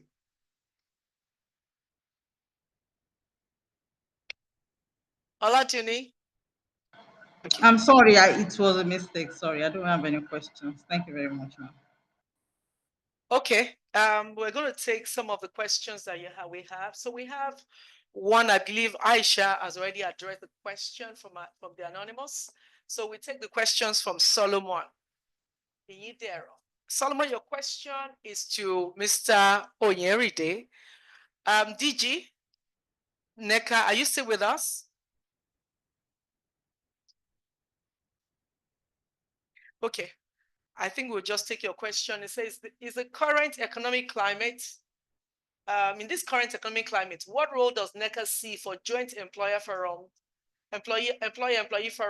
in co-creating solutions to inflation-driven workforce challenges? I had mentioned, because we had a similar question earlier on this, co-creating solutions for the economic challenges that we have in the country, and the DG of NECA already had the question. So we believe that NECA will be looking at having such forum where employers and employees can come together to co-create solutions to address these challenges that we have. Do we have any other questions? Do you have questions in the queue? Okay. Ezine Ifeoma, please go ahead. Let's have your question. Okay. Good morning, everyone.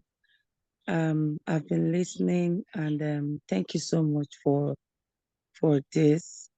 It's very insightful. My question goes to Ajero, because I'm a civil servant, and I know how much hardship is biting civil servant, not just the civil servant, even the private sector. And then he said from his statement, as he said, that it's not everything we leave in the hand of labor. But I really want to say this. I believe in unity, oneness, and I believe in one spirit.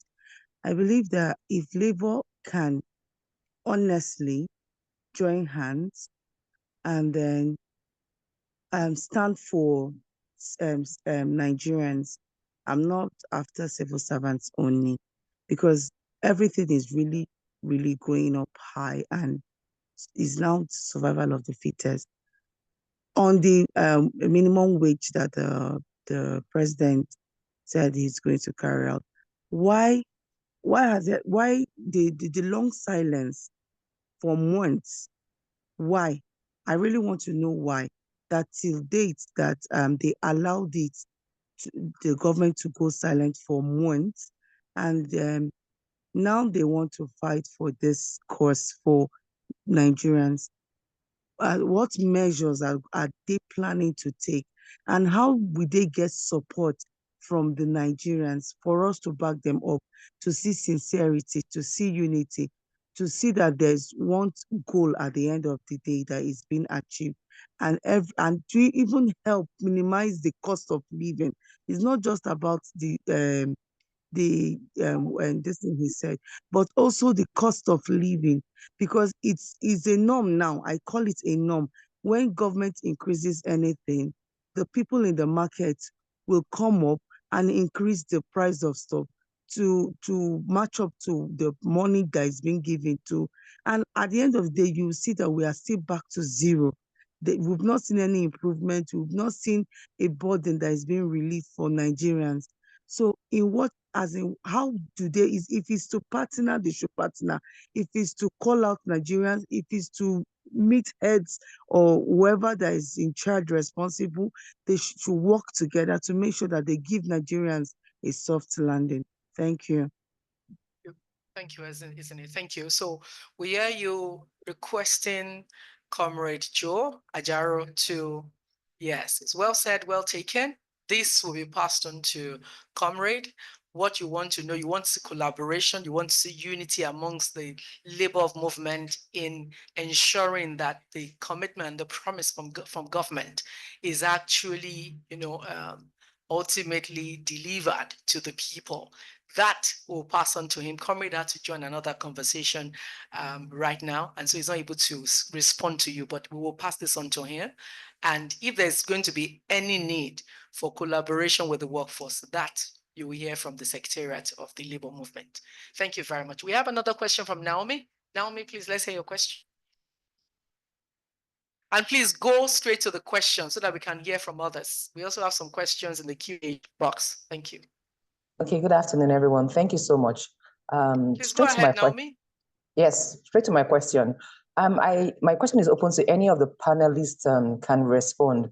I think one of the speakers spoke about some initiative they deployed, like cooperative and one-off bonuses to cushion the effect for their own employees in the organization, to cushion the effect of the high cost of living. So my question is, I would like the panelists or the House to throw more light on non-monetary strategies, innovative strategies that we can use to deal with this real issue of high cost of living for employees in our organization, because there's a limit to what employees are, willing to, what employers are willing to increase the salary up to. We have to be realistic. They can't do so much in some organizations. So what are the non-monetary strategies, innovative strategies that we can use, we can deploy in our organization to help employee welfare at this time? Thank you very much. Thank you for your question, Naomi. I'm going to ask Aisha to answer that question, but before she comes in, I know that Mr. Yerinde, the DG of NECA, actually mentioned a few. He mentioned the opportunity for remote working, because of course, if your people are working remotely, the cost of commuting to work for the remaining days in the week is no longer there for them. The cost of feeding when they have to come out is no longer there. They're at home and they're able to work. That's one of the initiatives that the DG mentioned, but I'll ask Aisha to speak to your question, and I'll also mention a few after. Aisha, please. Sure. In addition to what has already been mentioned, another area that I really strongly advocate for is the closing time, the break time, and the resumption time. Let's stick to it. Okay, let's stick to that, because that also helps in, making sure that people coming to work, knowing what time they need to go for their break, knowing that they need to close at a particular time, that has already been stipulated should, as much as possible, be upheld. Because with the COLC going on, you don't expect your workforce to still be going back home late, you know. And then another area that we need to really look into are our policies. Our policies are too stringent, too authoritarian, almost setting you up, you know, to be sanctioned. We need to review the policies. Let them be more human. You know, like I said earlier, it's the issue about absenteeism. Look at it. What was the reason for, you know, staff coming to work late? Was it because, you know, they had transport issues? You know, and how often does that happen? So again, it comes back to being human. So to your question, Naomi, I believe you need to be able to look at all these things and bring them on board to humanize them.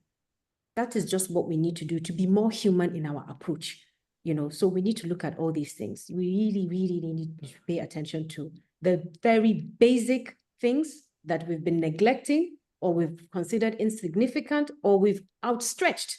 Let's go back to what things should be like and just uphold them so that people will look forward to coming to work. People will be engaged. So for me, these are more of the human things, not necessarily monetary things, because it gets to a point whereby, okay, we keep increasing the salaries, but people are still not happy.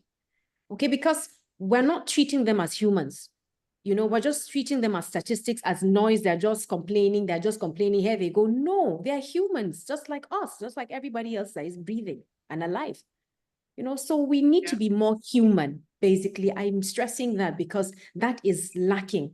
You know, so we need to bring that human side of us, that human touch to everything that we're doing, we're saying, we're advocating for, we're pitching for, we're vocalizing, you know, and get that feedback as well, so that you help to even come up with programs and interventions that, you know, will work for the people that you're trying to bring up the interventions for. So we can't just do it in isolation like we used to do, you know, many decades ago. No, that is now out the window.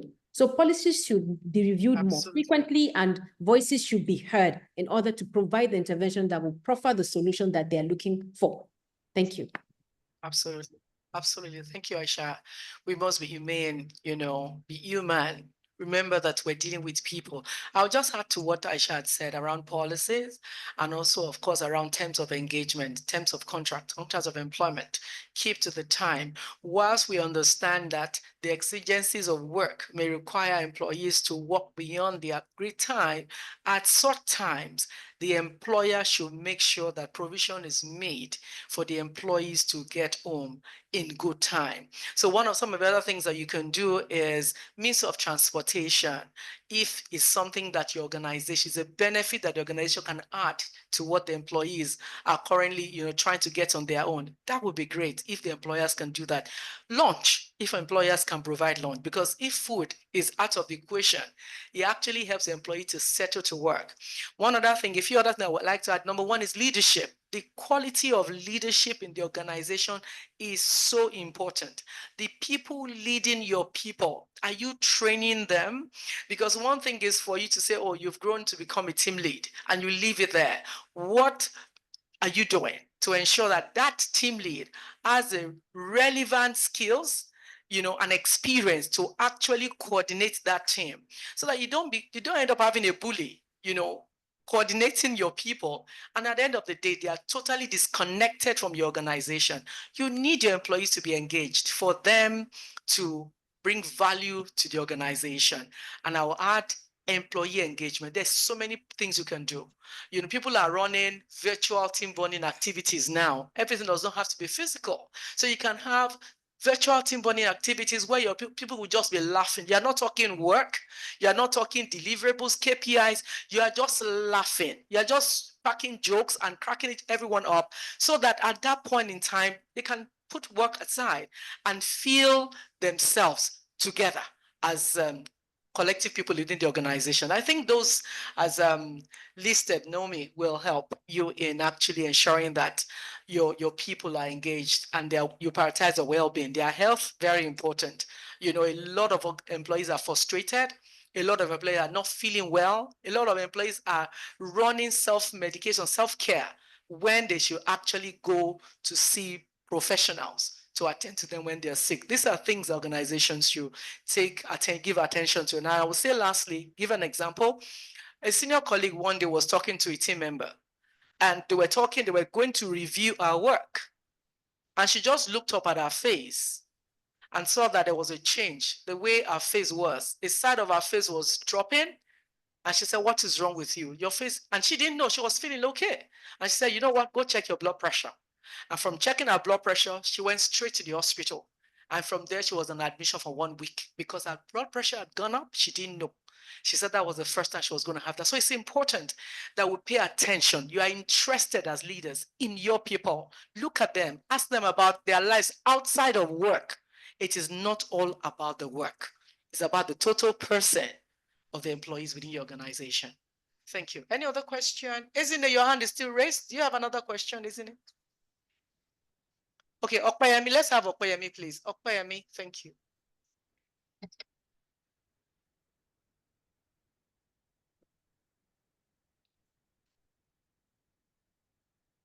Hello, Okpayemi. Okpayemi's question will be the last. Okpayemi, are you ready for us?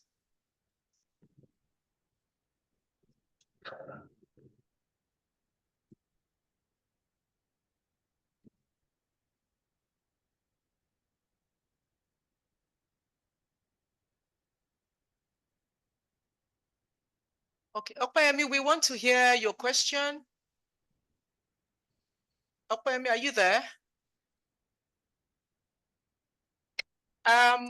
We believe that's about all the questions we'll be taking today for this edition of the CIPM Advocacy Roundtable. It's an honor to be here, to be invited by the Institute to take this edition, to anchor this edition. I want to thank the Registrar and Chief Executive once again for the opportunity. And I want to appreciate our esteemed panelist, Aisha Garba, CEO, IFA Consulting. Thank you for making the time to be here. We appreciate the experience you have shared with us. And of course, allowing our audience to learn from your wealth of engagement and experience with your practice with both employers and practitioners. Thank you very much. Our silk for this edition, Mr. Folabi Kuti, SAN. Thank you for joining us. Mr. Kuti, are you there? Oh, okay. Yes, I'm here. Thank you so much. Thank you. Thank you very much for your time with us this morning. And of course, we appreciate the DG CEO of NECA, Mr. Onyeride. Thank you for your time with us. And of course, Comrade Joe Ajaro. Thank you for the good work you're doing, representing Nigerian workers. We appreciate you. Because of time, we're going to wrap it up now and call it a day. Enjoy the rest of your day, audience. Thank you for making time to be with us. Bye, everyone. Hold on, please. We have an announcement to make. Yes, please.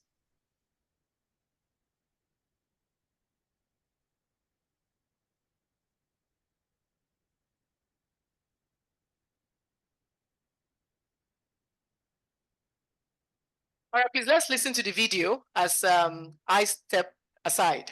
We listen to the video and then we take the announcement from the Institute. And of course, thank you.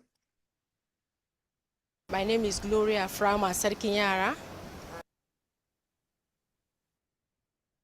I'm above 40. My occupation, I'm a fashion designer, a businesswoman. My house monthly income, averagely, I can say that my home monthly income is around 200. Honestly, the current economic condition in Nigeria is not funny. As in the price of goods are increasing, and also the prices of services are hiking by day. Something you go to the market today, tomorrow the prices will change. Is a concern to us. The prices are not friendly at all compared to our source of income. It has affected us seriously, but God is in control. looking at there are no other source of income. For instance, me that I'm into a fashion business now. If you look at based on what is happening in the economy now, the demand have shifted now. People that used to sew clothes now, the demand have shifted. They no longer sew clothes like before. Instead, some of them, they prefer to use the normal okrika. So that has dropped down our source of income. Previously, before the income in a week, we can make this 200,000 in a week. Or before even a week, you can have a business of more than 200,000. But now, currently, in a month, you hardly get a business that is not up to 200,000. Is affecting us seriously. Is the increase in the petroleum. I think the recent increase that we had in the petroleum is the one that make other goods and services also to hike in price.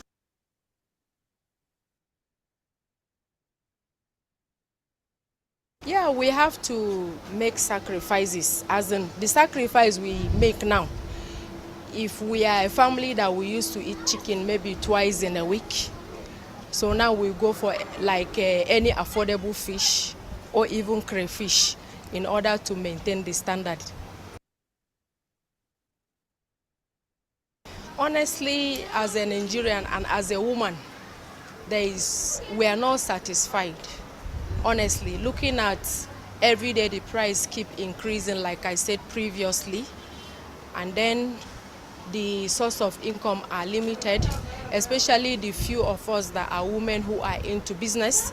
Sometimes you will hear that government is giving grants. If I must tell you, there are people that cannot even send their children to school now. There are some that are even in university, but they cannot continue. There are some that I know that they have to drop in 300 level because they don't have money to pay their school fees. It's seriously pathetic. If government will look into it and also give people, like people who are having small businesses, if government will consider profiling such kind of people and give them little amount to top up with the ones they have in order to boost up their business, that will be fine. And also, if government will also look at other source of income for our youths.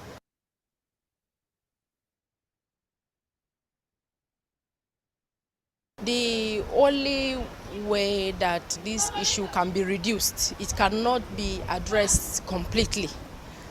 But in my own opinion, the only way that it can be reduced is when people are beginning to have the mindset of engaging themselves into a business, no matter how small the business it is.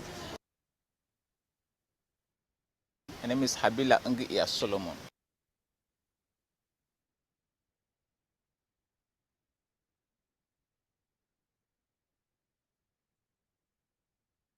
All right, thank you very much. That's one of the videos that we got. And of course, from the responses you got from this Nigerian, she was able to speak to the issues, address, how the pain points, where the pain points are, and how Nigerians, advising also how Nigerians could address those pain points, living within your means, ensuring you have something doing, no matter how small. That is the way to go. And we must stay positive. Whatever it is we're going through today with the cost of living crisis, stay positive and continue to look for ways of being innovative and evolving whatever business you're doing so that, you're above this crisis and ultimately will come to an end. It will come to an end sooner than we expect with the engagements that are ongoing with government, from the employers, from the labor movements. Thank you very much. We will share the other videos online so you can actually review and also provide your comments. Thank you very much on social media. Thank you. Thank you very much to our panelists and our moderator. I'm just going to quickly move on so we can respect your time. We'll take our adverts and announcements very quickly.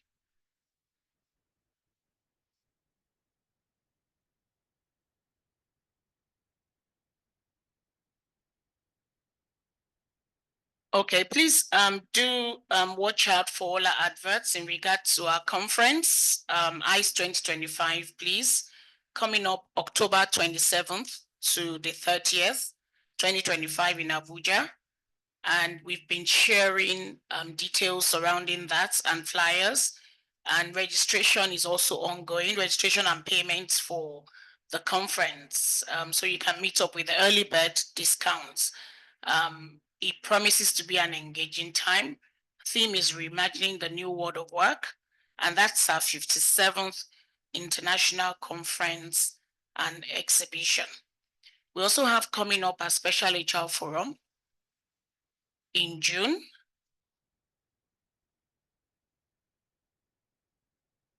You have that displayed there as well. The date is Thursday, 19th of June, 2025, 17th Special Human Resource Forum. And the theme is the role of HR in cybersecurity and compliance, protecting employee and organizational data. So we are currently taking registration and payments, and the details are there. Members, CIPM members, 30,000, and non-financial members, which means you're not financially active, and non-members. That means for those that have not paid their membership subscription to 2025, you'll be paying 40,000, and our non-members as well will be paying 40,000. So please, the details are there for you to also register. We also have 2025 Inter-University Quiz Competition. The registration period is 3rd of March to May 16th. So we just have about 3 weeks left for you to register your interest. And the competition date is between May and June. So the deadline for the receipt of your documents or your submissions is Friday, 16th of May. So we're inviting all Nigerian universities to nominate undergraduates in HR, in management sciences and social sciences to compete in the 2025 Inter-University Quiz Competition. We actually look forward to receiving your nominations and also the relevant submissions from the participants as well.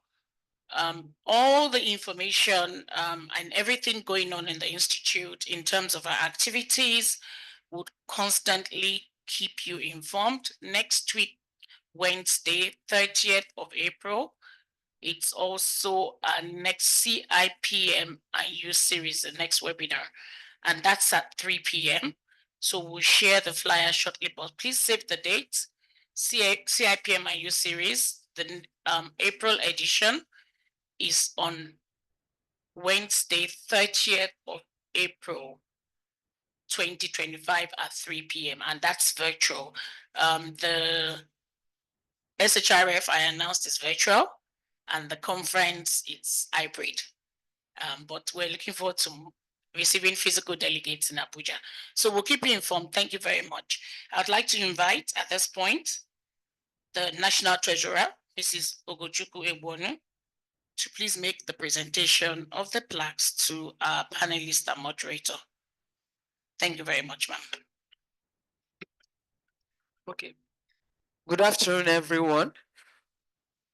We are gradually coming to the end of this particular session.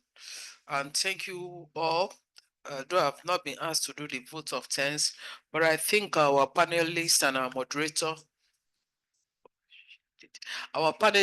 moderator have actually done very well. I know we are seated where we are. Please, can we just give them our favorite emojis and clap for them? They've done very well. you could see the passion, the deep passion they had while they were speaking, while they were sharing their thoughts and the insights on this particular topic. I know it's an issue that burns in the heart of every Nigerian. Even if you keep us here in the next 10 hours, I know so many of us will still be seated because if we have our way, I think we will all be marching to Aso Rock on this particular issue, but we are professionals. So we are just trying to enlighten ourselves and look at ways we can do those things better. Sincerely, thank you so much, our panelists and our moderator. You've done very well. And as it is the culture of our institutes, we keep requesting for more. But before we do that request, we actually want to appreciate you for the good job you have done. And so in no particular order, we'll be making our presentation to you. Only the moderator is here in the room with us. So every other panelist, your presentation will be done virtually, but of course, whatever be the token, what we have for you, you will receive it physically. And so we'll be starting with Comrade Joe Ajero, the President, Nigerian Labour Congress. Thank you so much.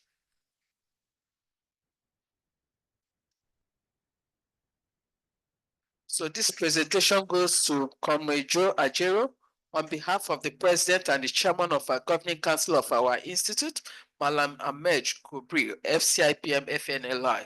We make this presentation to you. Thank you, sir. And secondly goes to Barrister Folabi Kuti, MCIPM, SAN.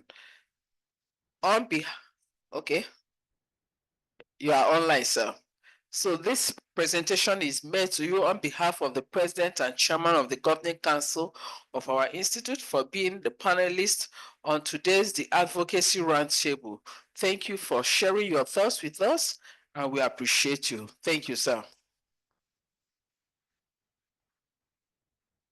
And to Mr. Adewale Smart Oyerinde, MCIPM, the DG and CEO, NECA. Awesome. Thank you so much, sir. We appreciate you. Thank you for sharing your thoughts and your ideas with us on this particular topic. We appreciate you from CIPM. Well done, sir. And to the lady amongst the men, Ms. Aisha Garba, ACIPM. Ms. Aisha Garba, ACIPM, the CEO, Alpha Consulting. This plaque is presented to you from the chairman, the president and the chairman of the governing council of our institute, Malam Ahmed Laden Gobri, FCIPM FNLI, for being a panelist on this advocacy roundtable table discussion we had today. Thank you so much. We appreciate you from the institute. Thank you. And finally, to our moderator, who is physically present here, so she'll be having her own firsthand.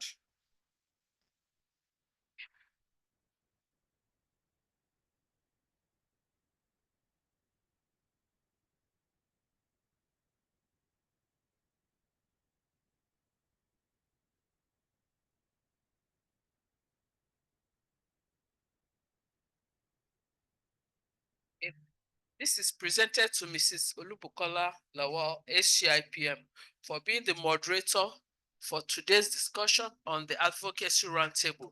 Thank you so much, madam. You've done very well. We appreciate you.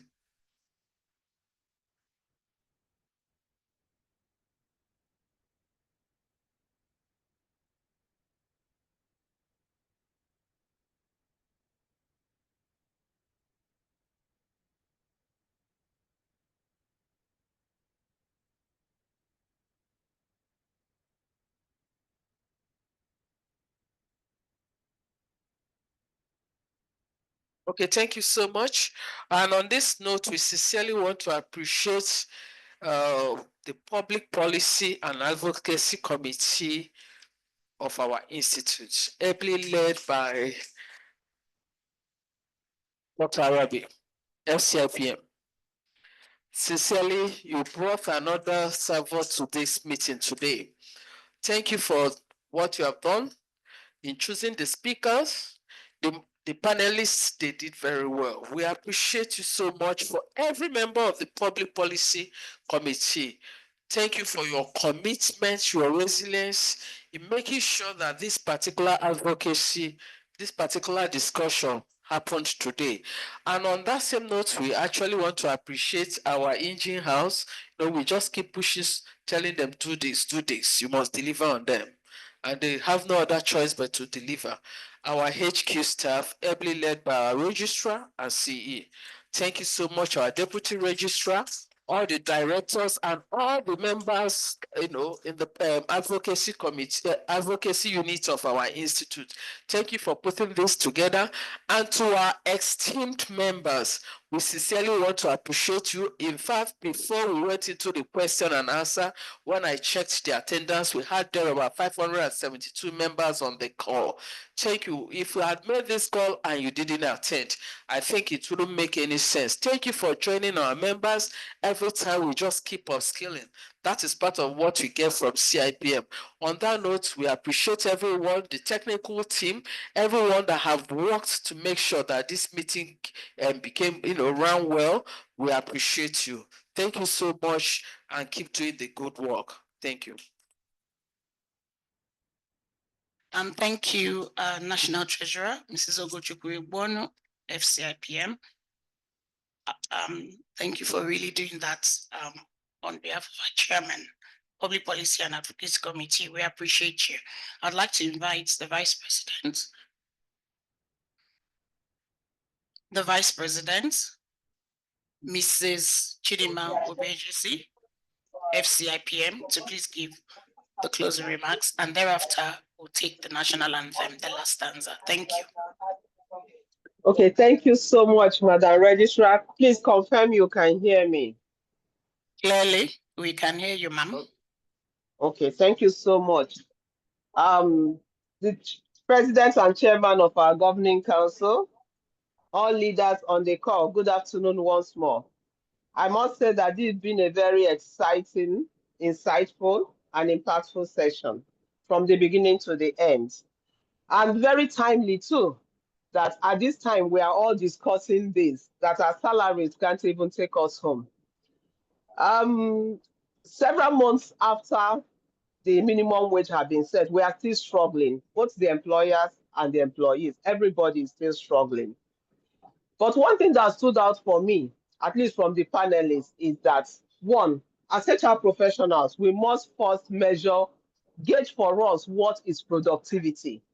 Because my experience, my personal experience have shown that whether we like it or not, this whole thing impacts on productivity.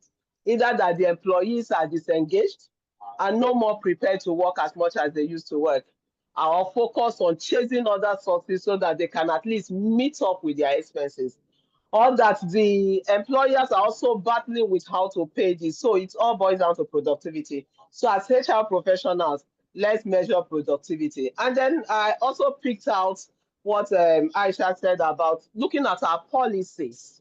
Our policies are key. Some of these policies are outdated. We must tune them to meet with our realities and the realities of these times. And then the Leonard Silk here talked about participatory democracy, getting the employees to buy in. Whatever strategies we put in place, if we do not have the employees buy in, we will probably be fighting a lost battle. Having said this, I believe that we've all gained a lot from this session, employers, employees, even the government. And let me say something, that the Advocacy Roundtable is something I've looked forward to far back as when I was Lagos State Chair, because I think that is something that we need, bringing all parties together to discuss key HR issues.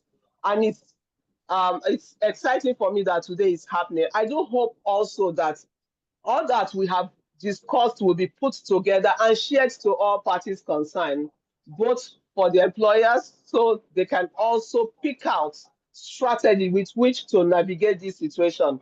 So the employees, so also they know how to survive. So the HR professionals among and all of us are. So also we are able to propose workable strategies to our employees and implement workable strategies also for the employees and then to the government. so they also hear the voice of the people and know what we are going through at this time. Having said that, I believe that the next point for us is implementation and execution of the knowledge we have gained. And I hope that that is what we'll do in our various organizations. So I just say thank you very much. And please, let's enjoy the rest of our day as we go about our businesses, doing what we have learned to do today and bringing home the knowledge we have gained from this session. Thank you very much. And thank you everyone for putting this together. And we look forward to more of this happening. I look forward to the next one, probably by next year. Thank you, everyone. CE, over to you. Thank you very much, Madam VP, for the closing remarks. Please, may I ask that we all please switch on our cameras so we can just take a screenshot whilst we're getting ready to take the national anthem to close. Would like to have your pictures for our reports, please. So please, if you could kindly.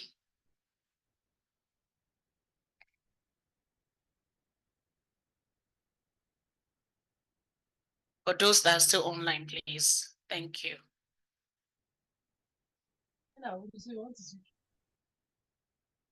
Okay, we're going through the pages now, or should I call it pages or screens?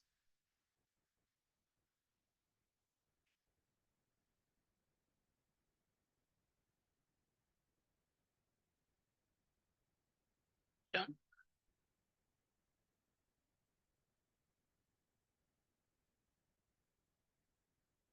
For your videos, please, very quickly, so we can take the national anthem and release you to get on with the rest of the day.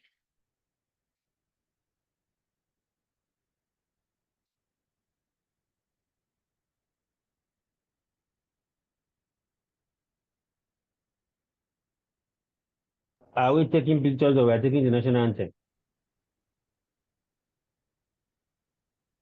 President, we can't see your face, sir. We want your picture, sir. That's why I'm asking. Are we taking pictures or we're taking the No, national we want anthem? to take the pictures quickly, because once we do national anthem, everybody will log off. Okay, all right. We can't see your face. Okay, sir, we can see your face now.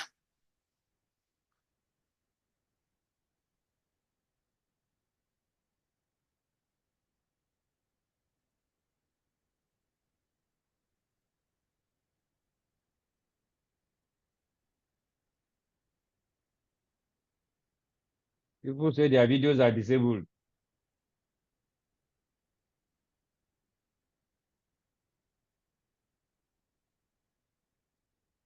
IT, please enable their videos.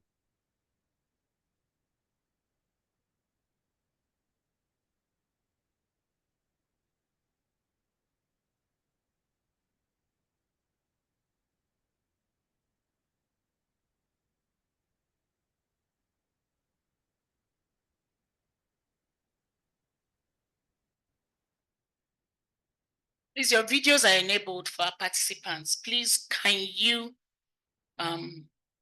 is it called unmute videos? Can unmute a video. We need to see your beautiful and handsome faces, please. Thank you. On video, your video. On video, your video.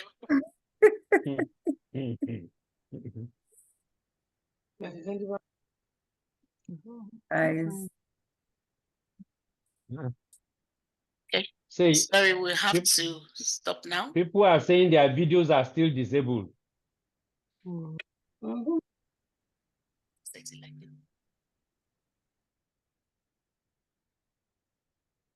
Okay, so I think it's just the panelists, we can take their videos.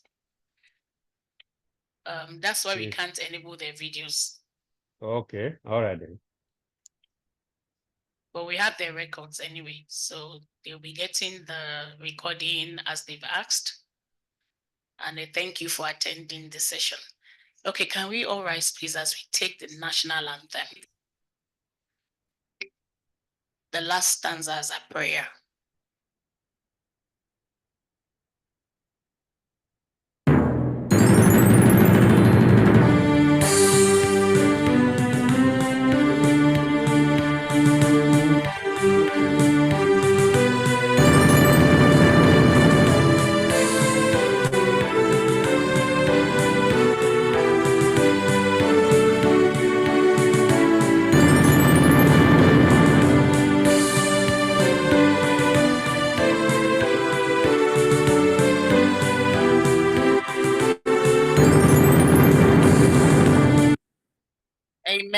Nigeria indeed shall be blessed. Thank you, everyone, and thank you for attending the Thank session. you. We look forward to seeing you Thank you. next week again. We appreciate you. Thank you. Thank you.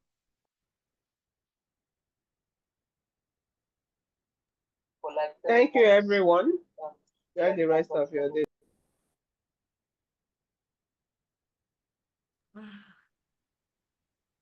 It's wrong. Susano.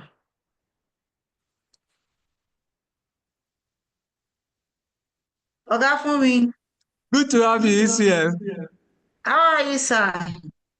Very well, thank you. How is work? My chairman. You are muted. ECM Amino, how are you? Chairman. ECM Amino, how are you, sir?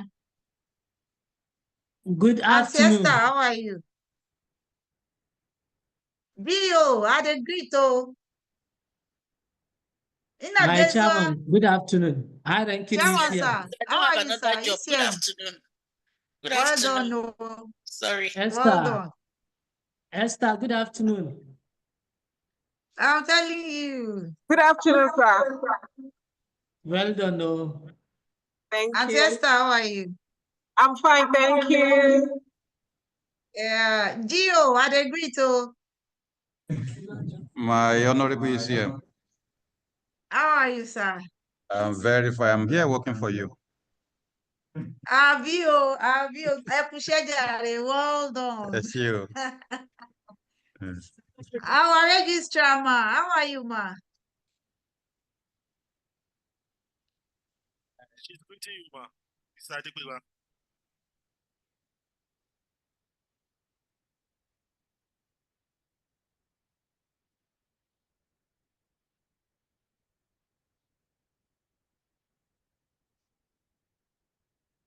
Yes, mommy. Hello, ma. Hello, ma.